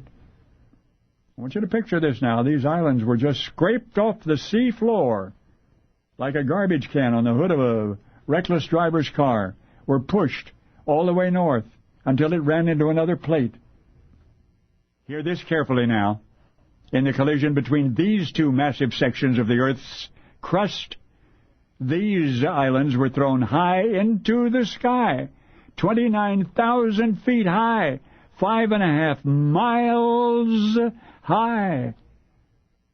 That once tropical 1,500-mile island chain became the frigid, snowbound Himalayas, the highest mountains in the world.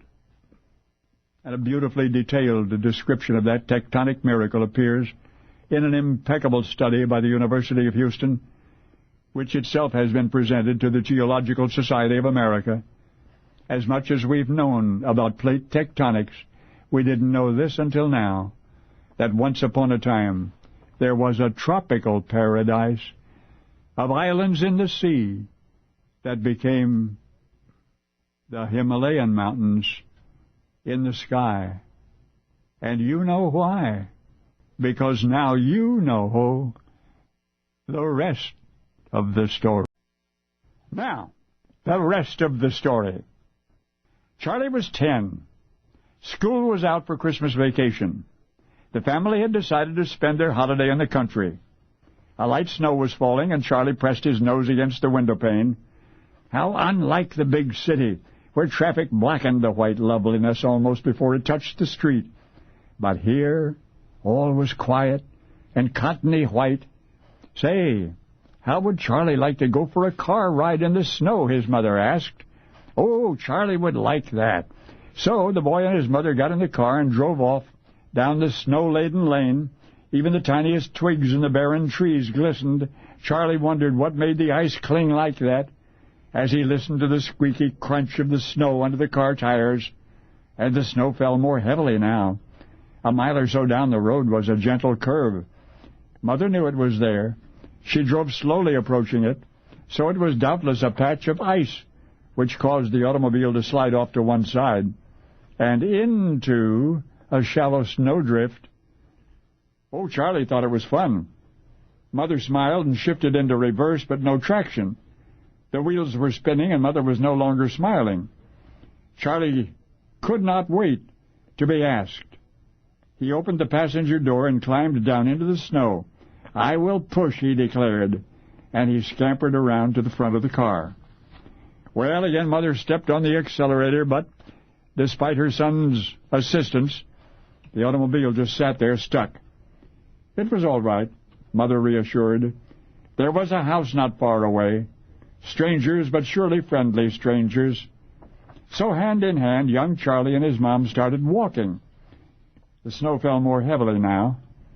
It seemed a very long way up that slippery lane.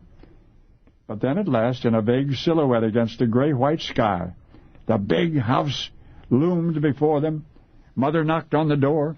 Moments later, it was answered by a lady with a kind face. Yes, of course, Charlie and his mother could come in. Yes, of course they could use the telephone. And the lady nodded in apparent concern as they related their predicament. Well, it wasn't long before somebody had come to rescue the adventurers, mother and son, on that very, very special holiday. I realize what you've heard doesn't sound particularly special, but to Charlie's mother, and especially to young Charlie, how very special it was indeed. Because, you see, during the Christmas season of 1958, at Sandringham in England, a 10-year young boy learned what it was like to be ordinary. That was most remarkable in itself. Pomp and ceremony would follow him forever after. But there was that one halcyon scene from his childhood. That adventurous afternoon meant only for him and his mother. And there was the look on the face of the kind lady at Ammer Hall when two visitors came to call, a mother and a son, seeking refuge from the snow. Elizabeth, the Queen of England, and the 10-year young Charles, the heir to her throne. And now you know, of course, the rest of the story. Now, the rest of the story. It was a part-time job, slapping hamburgers at Billy Scoogus' diner across the street from the high school. 16-year-old Les, a struggling C student at South High, needed all of the part-time jobs that he could juggle. Les was there behind the counter this one day when he noticed a well-dressed man lingering suspiciously at the candy display. And after 15 or 20 minutes of this, Les finally stopped what he was doing and said, "May I help you?" Well, the stranger walked up, leaned over the counter a little, and uttered the words that would ring in the boy's ears forever after. "My name is King," the man said. "I am your father."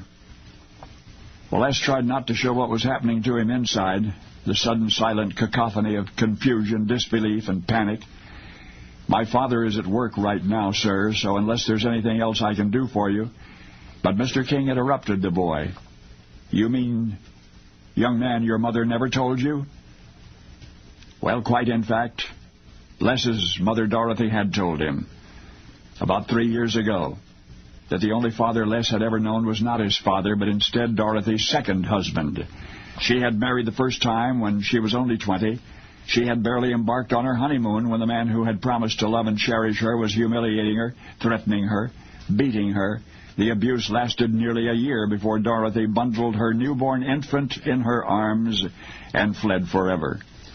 And so it was through clenched teeth that young Les, standing stunned behind the counter at Scoogus' diner, answered tersely, "I'm working," and he turned away. But Mr. King beseeched the boy that he needed to talk, and Mr. Scoogus, who could not help overhearing, said, "Go ahead, kid. I'll finish up here."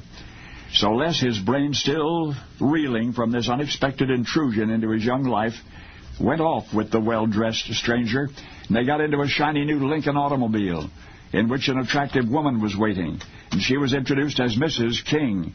The couple had been married 10 years, the stranger explained, and they were parents of a small daughter. Their home was a grand ranch near Riverton, Wyoming. Over lunch in the town's nicest restaurant, Mr. King came quickly to the point. He was sorry about the lost years that stood between him and his son. He wanted to make up for it somehow. "Come live with us in Wyoming," Mr. King said.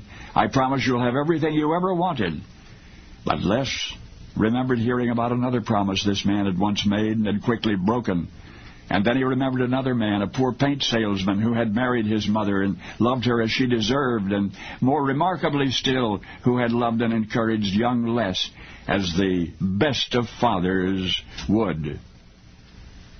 The boy's choice was a simple one that afternoon, and he made it quickly, shunning the opportunities Mr. King had offered.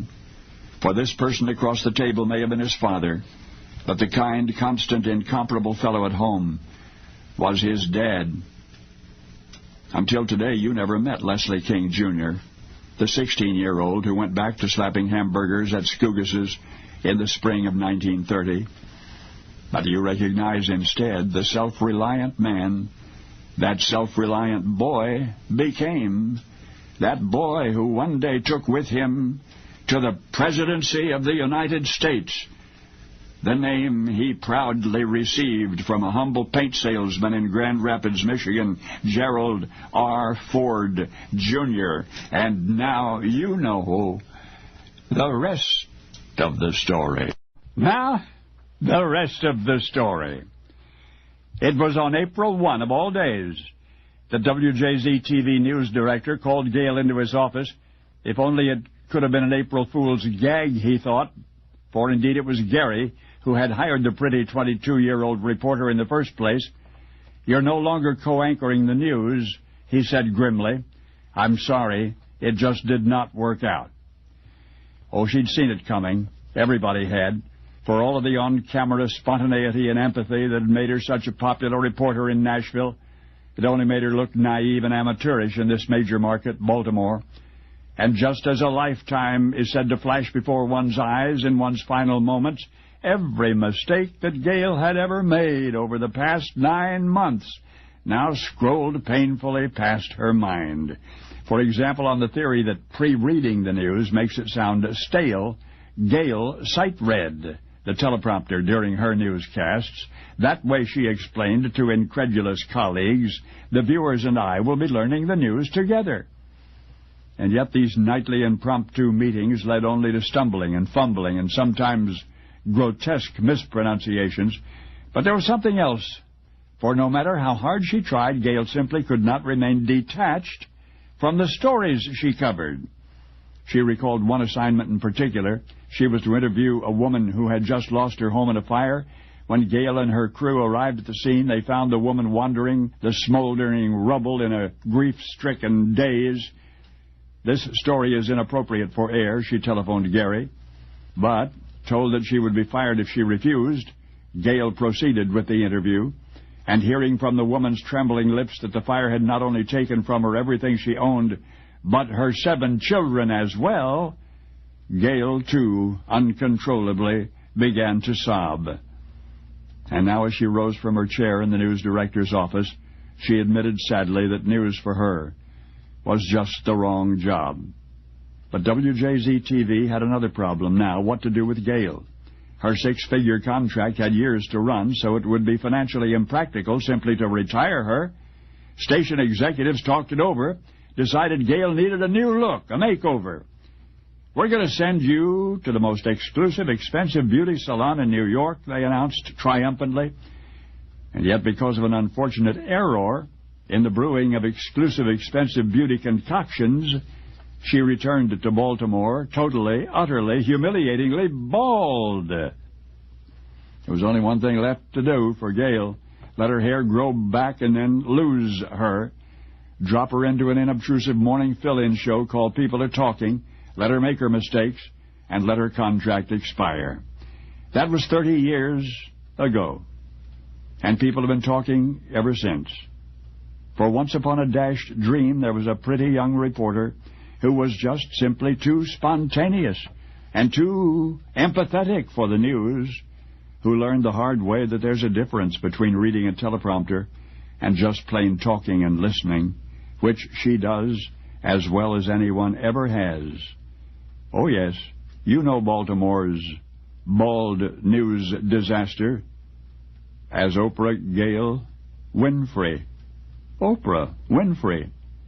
Only now you know the rest of the story. Hello, Americans. This is Paul Harvey. Stand by for news. Now, you listening? Victoria Elias of Augusta, Maine, runner-up in the 1984 Miss Maine contest. It seems a boy 16 on his way to Alaska dropped from the overhead luggage bin onto her lap. A great big old 2-foot-long snake. Well, it happened. How would you like to be flying anywhere in an airliner and have Paul Harvey drop a great big old 2-foot-long snake into your lap? The 100 or so hurting include some American tourists. Quote, this is almost on parallel with the thing that happened to Vanessa Williams.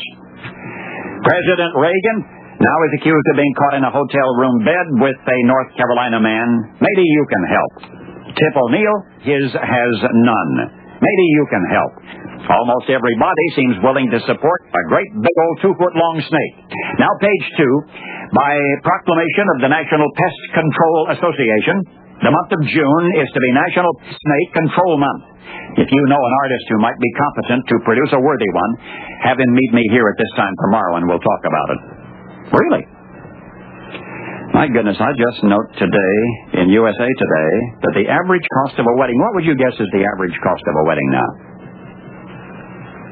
More than $4. Hey, your baby is smarter than science. Andy Griffith, putting together a reunion program, is dead with the original cast of the Andy Griffith Show. Yesterday they shot him. He was 35. One thing more, Britain's Prime Minister Thatcher is ashamed and, oh my goodness, says she slipped in a public restroom in Portage, Wisconsin. She was in a women's restroom stall when, she says, poo from under her, flew out, and she hit her head on the edge of the toilet. Pooped is what she says she is. Oh, my goodness. She should first have removed her toad. Now, the rest of the story. Dr. Harris stood in the darkened doorway of the farmer's barn silent and staring.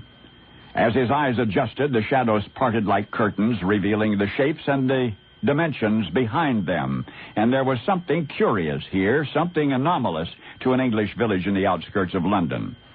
Whatever was out of place, Harris decided, had little to do with the age of the ancient structure.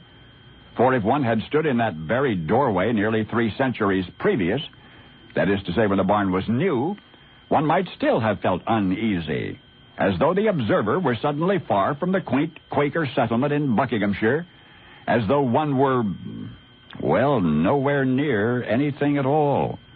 And then Harris looked up to the beams supporting the barn roof. And as he kept looking, he realized that his head was tilting to one side, tilting more and more, as though his subconscious were struggling to envision the beams upside down. And all at once it struck him. The old barn amid the trees near the village of Jourdans was not exactly a barn at all, not exclusively at any rate. It was instead a ship, an old sailing ship, whose materials had been reconfigured and reassembled to make a barn. Well, there was no question at all, for clearly the roof beams were in the shape of a ship's keel. And on one of those beams, well, now, wait a minute. That's the rest of the story. The discovery by Dr. Harris, at least superficially, is not at all surprising because the best wood for construction was reserved in those days for the Royal Navy. English farmers, wishing to build their barns out of sturdy stuff, would often buy sailing vessels about to be scrapped. And that's precisely what a Buckinghamshire farmer named William Russell did to procure wood for his barn in Jourdans. He was obviously correct regarding the quality of the lumber, for there the barn had stood for almost 300 years before Dr. Harris first laid eyes on it. Now, Rendell Harris was a scholar, and so from markings on the barn timbers, he sought to identify the original vessel from which the timbers had been scavenged. On a beam taken from the ship's stern, Harris found the letters H-A-R. Harwich, he said to himself, the name of the ship's home port. He reopened the port books, seeking a ship's name that would coincide with other letters emblazoned on the same timber.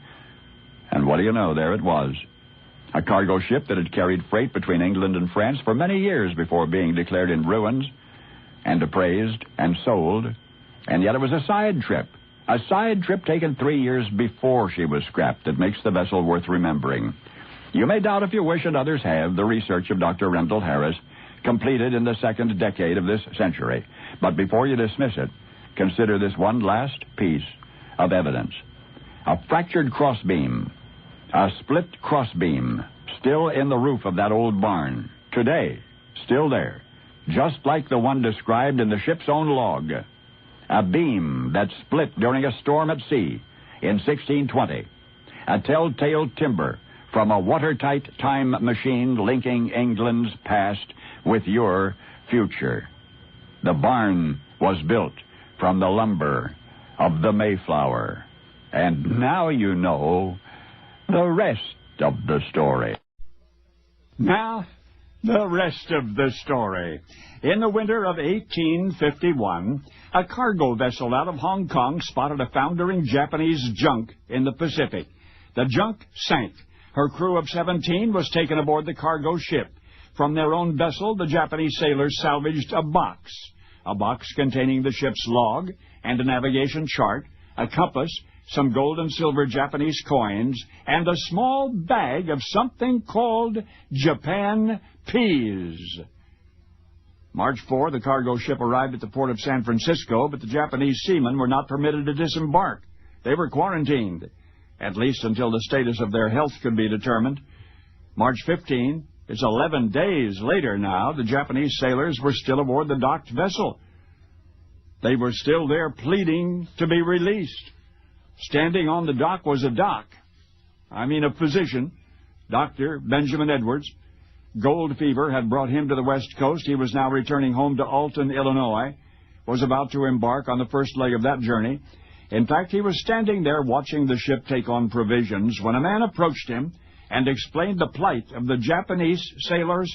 Would Dr. Edwards please examine them, the man asked.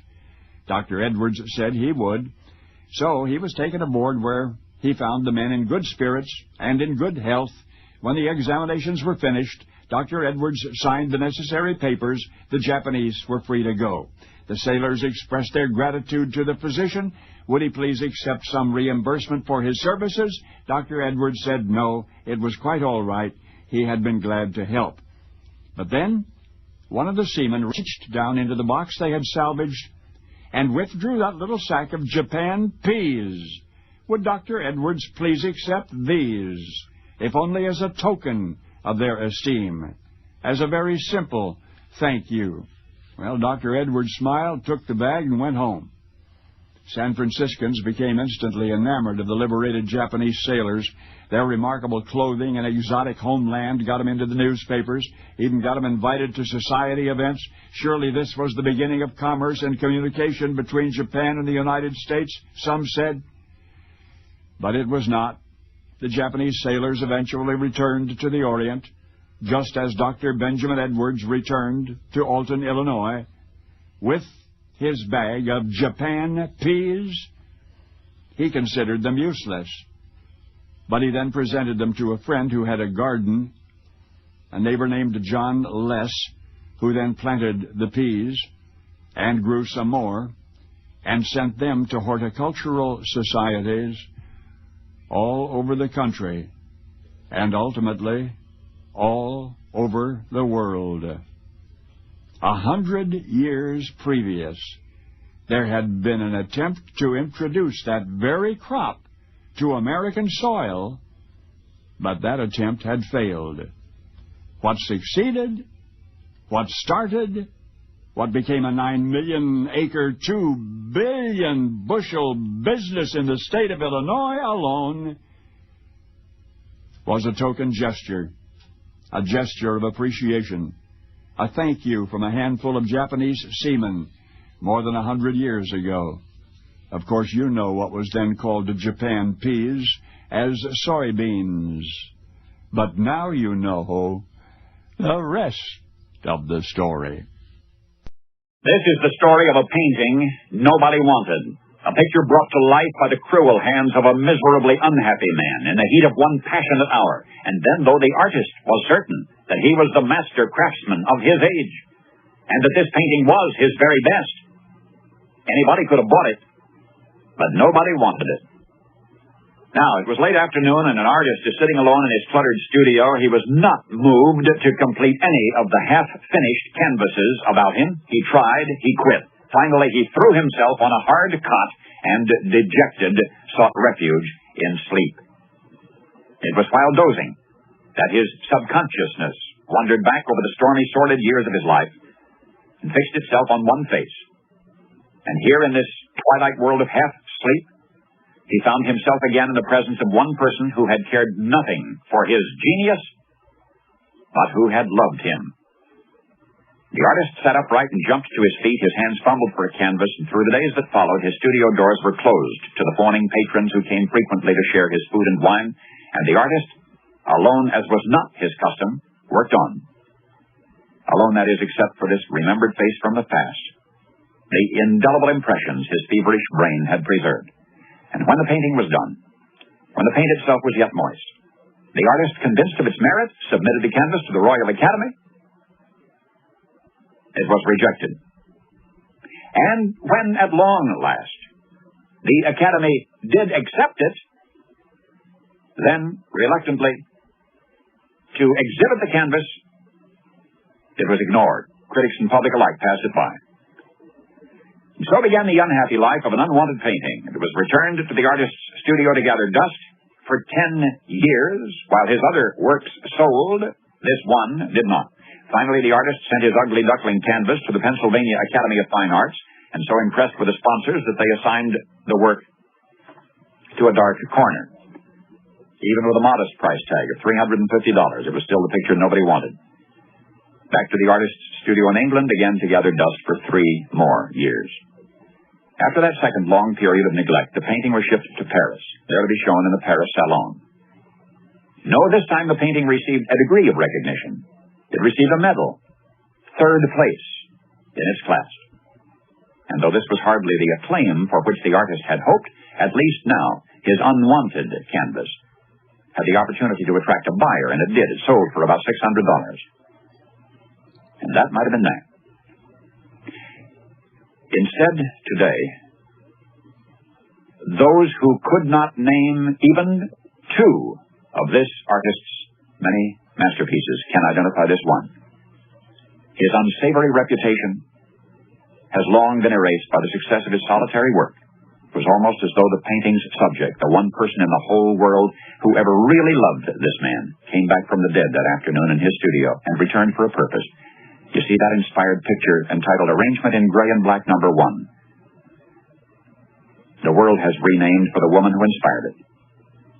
The artist was James Abbott McNeill Whistler, and his painting, unpraised and unwanted for so many years, now no money can buy. You know that masterpiece, of course, as Whistler's mother. Only now you know the rest of the story. Now, the rest of the story. It was the dead of night and the 7th of July, but the motorist patrolman spotted appeared to be celebrating as though it were still the 4th of July. He had been driving erratically, had swerved off the road, demolished a row of shrubbery, ricocheted off a fire hydrant, and was careening down the Manila Long Island street as though nothing had happened. The officer gave chase, but the motorist, apparently as oblivious as he was to the patrol car pursuing him, just roared through the intersection. It was 2 a.m. when police finally got the motorist pulled over. The obvious became even more so when he got out of the car, bleary-eyed, unsteady. He asked, "What's the trouble, officer?" Perfunctorily, the patrolman recited, leaving the scene of an accident, running a red light. For a moment, the man seemed surprised, as though he were genuinely unaware of what he had done. But his self-confidence, however misplaced, quickly returned, and words were exchanged, sharper and sharper words, followed by a scuffle. Now, you don't scuffle with the Mineola police. Handcuffs were rapidly produced and applied. The motorist was under arrest, and he was all the way to the station before it completely sunk in that he was going to jail.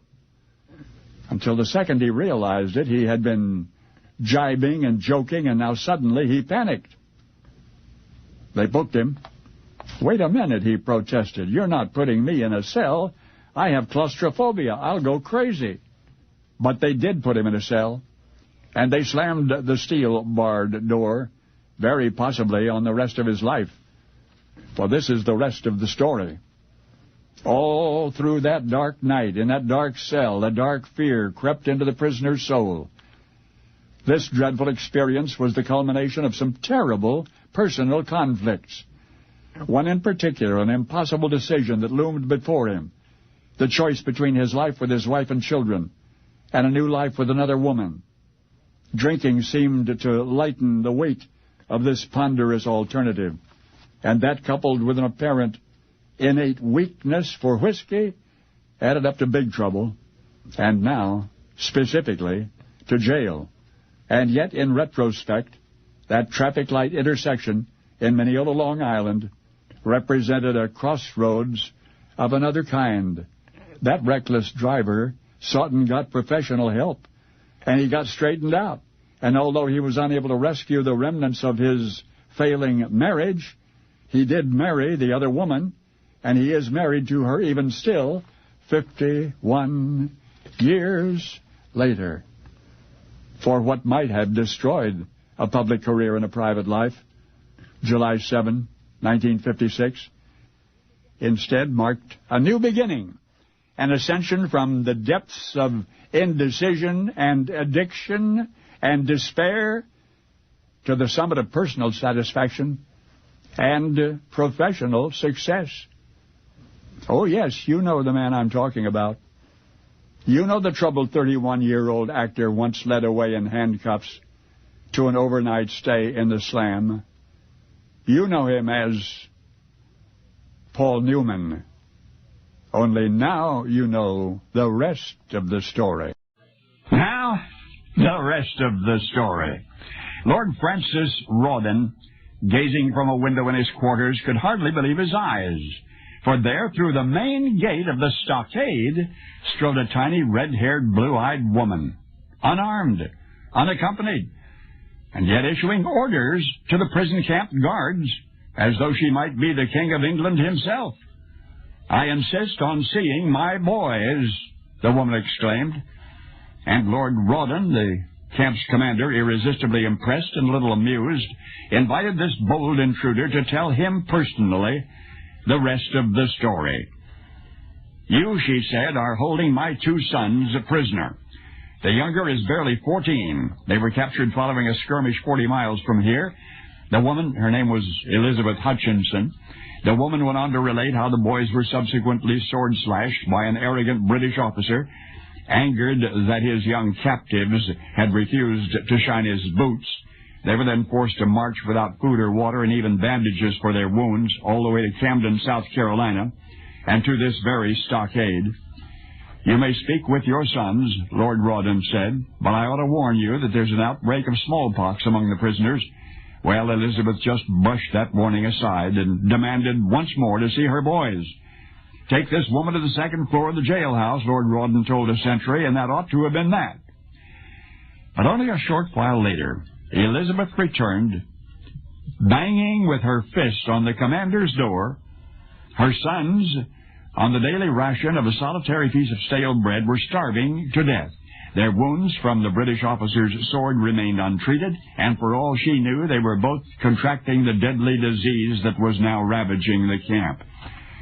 "I've heard there's to be an exchange of prisoners with the rebels," Elizabeth said. "You must include my boys among the prisoners you release."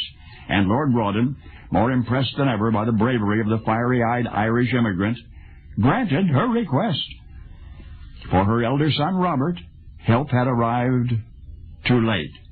The 40-mile journey home, made more arduous still by a cold, drenching downpour, only weakened him further. He died of smallpox 2 days later.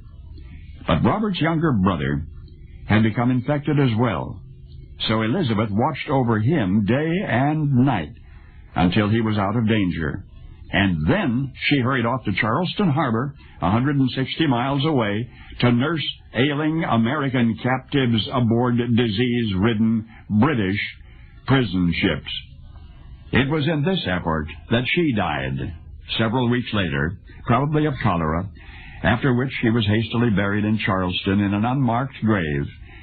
Yet don't let it be forgot, as we revisit and revere the men on whose deeds the foundation of this fledgling nation was laid, that one of those men would certainly not have survived to make a difference, but for the daring of his mother, Elizabeth Hutchinson Jackson, who alone, yet unrelenting, snatched him from British captivity in 1781.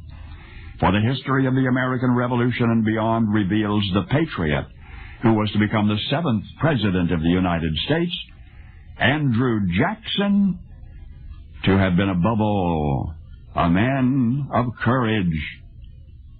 Now you know where he got it, because you know the rest of the story. Now, the rest of the story. At the edge of the Indiana University campus, running 50 yards or so along Dunn Meadow, is something that they used to call the spooning wall. In fact, some still do. It's about 3 feet high, makes a comfortable perch for young lovers on fragrant spring evenings. The once gleaming white limestone is grayish now, but for those who return and recall, the memories still shine, as they did for Howard. Some years had passed since he entered IU, an eager freshman searching for direction in his life. Plenty of twists and turns in the road since then, including a law practice that wasn't the fun it was supposed to have been. Anyway, Howard had come home to Bloomington to visit family and alma mater, perhaps because home is where you go for things that are no place else. And there he sat alone on the spooning wall. It was between terms. The campus was eerily, wonderfully quiet. The warm night air was sweet with the end of summer and the promise of autumn. He and Dorothy Kelly had first kissed there, and often thereafter. Dorothy, that's why Howard had come here, to recapture something of what they had shared so long ago. How could two who understood each other so well ever have parted? Was their assumed understanding its own undoing? Had not enough been said aloud? They'd seen each other off and on through the years after college, but it wasn't the same as before. There's just something about not being 21 anymore.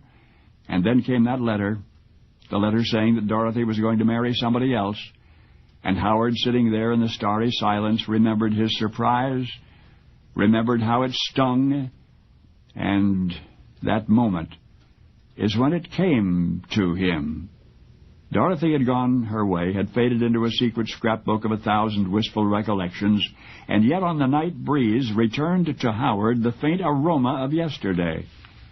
In a melody, a tune, a song, full of the warmth and innocence of then and the yearning of now, arrived complete in a single unbroken succession of notes, and later Howard wrote it down, and he sketched the harmonies that it seemed to suggest. But he didn't have to. It had become part of him now. There would be more twists and turns in the road before the young man, not yet 30 when you met him, would find his way from yesterday to tomorrow, but nothing that he would ever accomplish in his whole life would ever equal the success of that one song that whispered in his ear one nostalgic night. You never knew the sentimental Hoosier who returned to the spooning wall to kiss Dorothy one last time, a disillusioned attorney and aspiring songwriter named Hoagland Howard Carmichael. Hoagie Carmichael. But you and I and the world will never forget the tune that let him compose it one night in 1927. Or the lyrics that begin sometimes, I wonder why I spend the lonely night dreaming of a song, a magical reverie called Stardust. And now you know the rest of the story. And now, the rest of the story. Patrick Morrissey was a bad man. Maybe from the very beginning, but there was something about growing up on the American frontier in the 1850s that helps you stay bad and sometimes get worse. Early in his misspent life, much of Patrick Morrissey's days and even more of his nights were frittered away in one or another of the town's saloons, fighting, drinking, playing cards, carousing with shady ladies. Back then and there you could disappear in a crowd doing the same because, quite frankly, there were just more bad guys than good guys. At least so it seemed. And the overcrowded jail simply could not accommodate the considerable numbers who deserved to be there. Today's movies occasionally romanticize the likes of thereabouts, but what it was brutal and vile by any measure. And it also poisoned the soil in which Pat Morrissey sprouted and grew. As one of the town's less ambitious criminals, he was forced to subsidize his drinking and gambling and whoring in a particularly repugnant way. He stole from his own mother. Mrs. Morrissey was a patient, kind woman, trapped inextricably by her circumstances, a good person struggling to survive in a bad place in bad times. One bleak night in 1872, her son Patrick pounded on her door demanding more money, and when she refused to open the door, he broke it down. Once inside, Patrick repeated his demand. Mrs. Morrissey said no, not a penny more, for the sordid uses that he would surely put it to. So Patrick struck his mother hard, knocked her to the floor, and it was not the first time. But this time, for some reason nobody knows, Mrs. Morrissey gazed up and said, "You'd better kill your mother and be done with it." And perhaps for the first time in Patrick Morrissey's life, he obeyed his mother. He took the knife with which she had been cutting bread and plunged it into her heart. The town was one big den of thieves and murderers, despite which nobody had been hanged for more than 6 years. No question in Morrissey's mind that he was going to get away with matricide, but he hadn't figured on one thing: the new sheriff, who, unknown to anybody then, would come to be feared as the hanging sheriff, the man who cleaned up the dirtiest town in the Wild East. The Wild East? That's right. While the American West was fast becoming populated by gentlemen bandits and righteous lawmen from the chivalrous American South, the eastern United States was blotted by a cesspool on the frontier of civilization itself, a dark little hole in Erie County, New York, boasted 673 saloons and even more gambling houses and brothels and sex shows, the so-called sink of iniquity called Buffalo. But the end of that urban nightmare and the beginnings of the beautiful Buffalo we see today was the hanging sheriff who cleaned up the town, the executioner who authored a fitting end to the bad ballad of Patrick Morrissey, the lawman who personally jerked the noose tight around Morrissey's throat and sprung the trap door from under his feet in 1872, the good guy who showed us how the East was won and went on to become President of the United States, Stephen Grover Cleveland. Now you know the rest of the story. Now, the rest of the story. It was the autumn of 1862. In the hills near Munfordville, Kentucky, the 17th Indiana Volunteers were outnumbered, surrounded. Their commander, Colonel John Wilder, had staged a brilliant resistance thus far, but Confederate reinforcements had been summoned, no way to tell how many, but plenty. By sunset on the 16th of September, Colonel Wilder was feeling the full weight of his rank. As so many participants in that unfortunate war between the states, Wilder was no military man. He was an Indiana industrialist, compelled to perform his patriotic duty. And likewise, the men serving under him were more than soldiers. They were his neighbors and his friends. An impetuous surrender, and they would be disgraced. An injudicious conflict, and they would be dead. If only Colonel Wilder could consult a superior officer, but one whose judgment he implicitly, unequivocally trusted. As it turned out, such a man was camped not far away. He was General Simon Buckner, whose division had been deployed south of the Green River. Colonel Wilder knew what he must do. Even if it meant getting shot at, he must somehow slip through enemy lines, seek out this General Buckner, whom he very much admired. The journey began under cover of darkness to the camp of General Buckner. The general was at once pleased and astonished to greet his visitor. How had Wilder gotten around all those nervous graycoats, and why? Colonel Wilder explained his situation. The rebels had him surrounded. He felt frustrated, unsure of his ability to make the right decision. So he had sought the advice of this respected superior officer, even though procuring that advice had meant risking his life. Well, General Buckner was flattered, but reticent. "I can't make your battle decisions for you," he said. But Wilder pleaded that he required the counsel of a seasoned field commander. "My position is strong," Wilder said. "I can put up a good fight. I want to do my duty, but I don't want to sacrifice more than 4,000 men needlessly." Well, General Buckner was impressed by the colonel's conscientiousness, and for the next hours, nobody remembers exactly how many, but the two soldiers talked. They discussed responsibility and patriotism and valor and realism. They pondered the comparative strengths and weaknesses of both armies in the vicinity.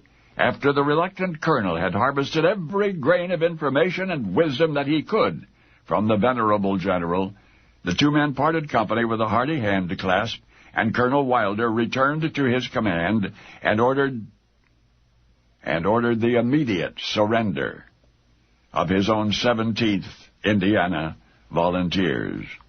Surrender. The correct decision had been made. Facing 100 cannon and well over 20,000 Confederate soldiers, Wilder and his troops hadn't a chance. So much suffering was avoided. So many lives were spared. Because in a rare act of civility in that uncivil war, one uncertain Union colonel plunged into enemy territory to seek a little friendly advice from the Honorable General Simon Buckner, Confederate General Buckner, commander of the enemy forces, who otherwise would have attacked at dawn. Now you know the rest of the story. Now, the rest of the story. Johnny was frightened, and with excellent reason. Confederates had already executed a young boy, even younger than Johnny, on suspicion of being a Yankee spy. One false move, one miscalculation, even a single stroke of unavoidable bad luck. And Johnny could be next. Or perhaps Johnny's young pal, Bill Wagoner. Where Johnny and Bill stopped, they might fast-talk their way out of it, but should anyone rummage beneath the hay in their wagon, they would surely be robbed, maybe shot, maybe killed. How these two youngsters came to expose themselves to such danger is the rest of the story.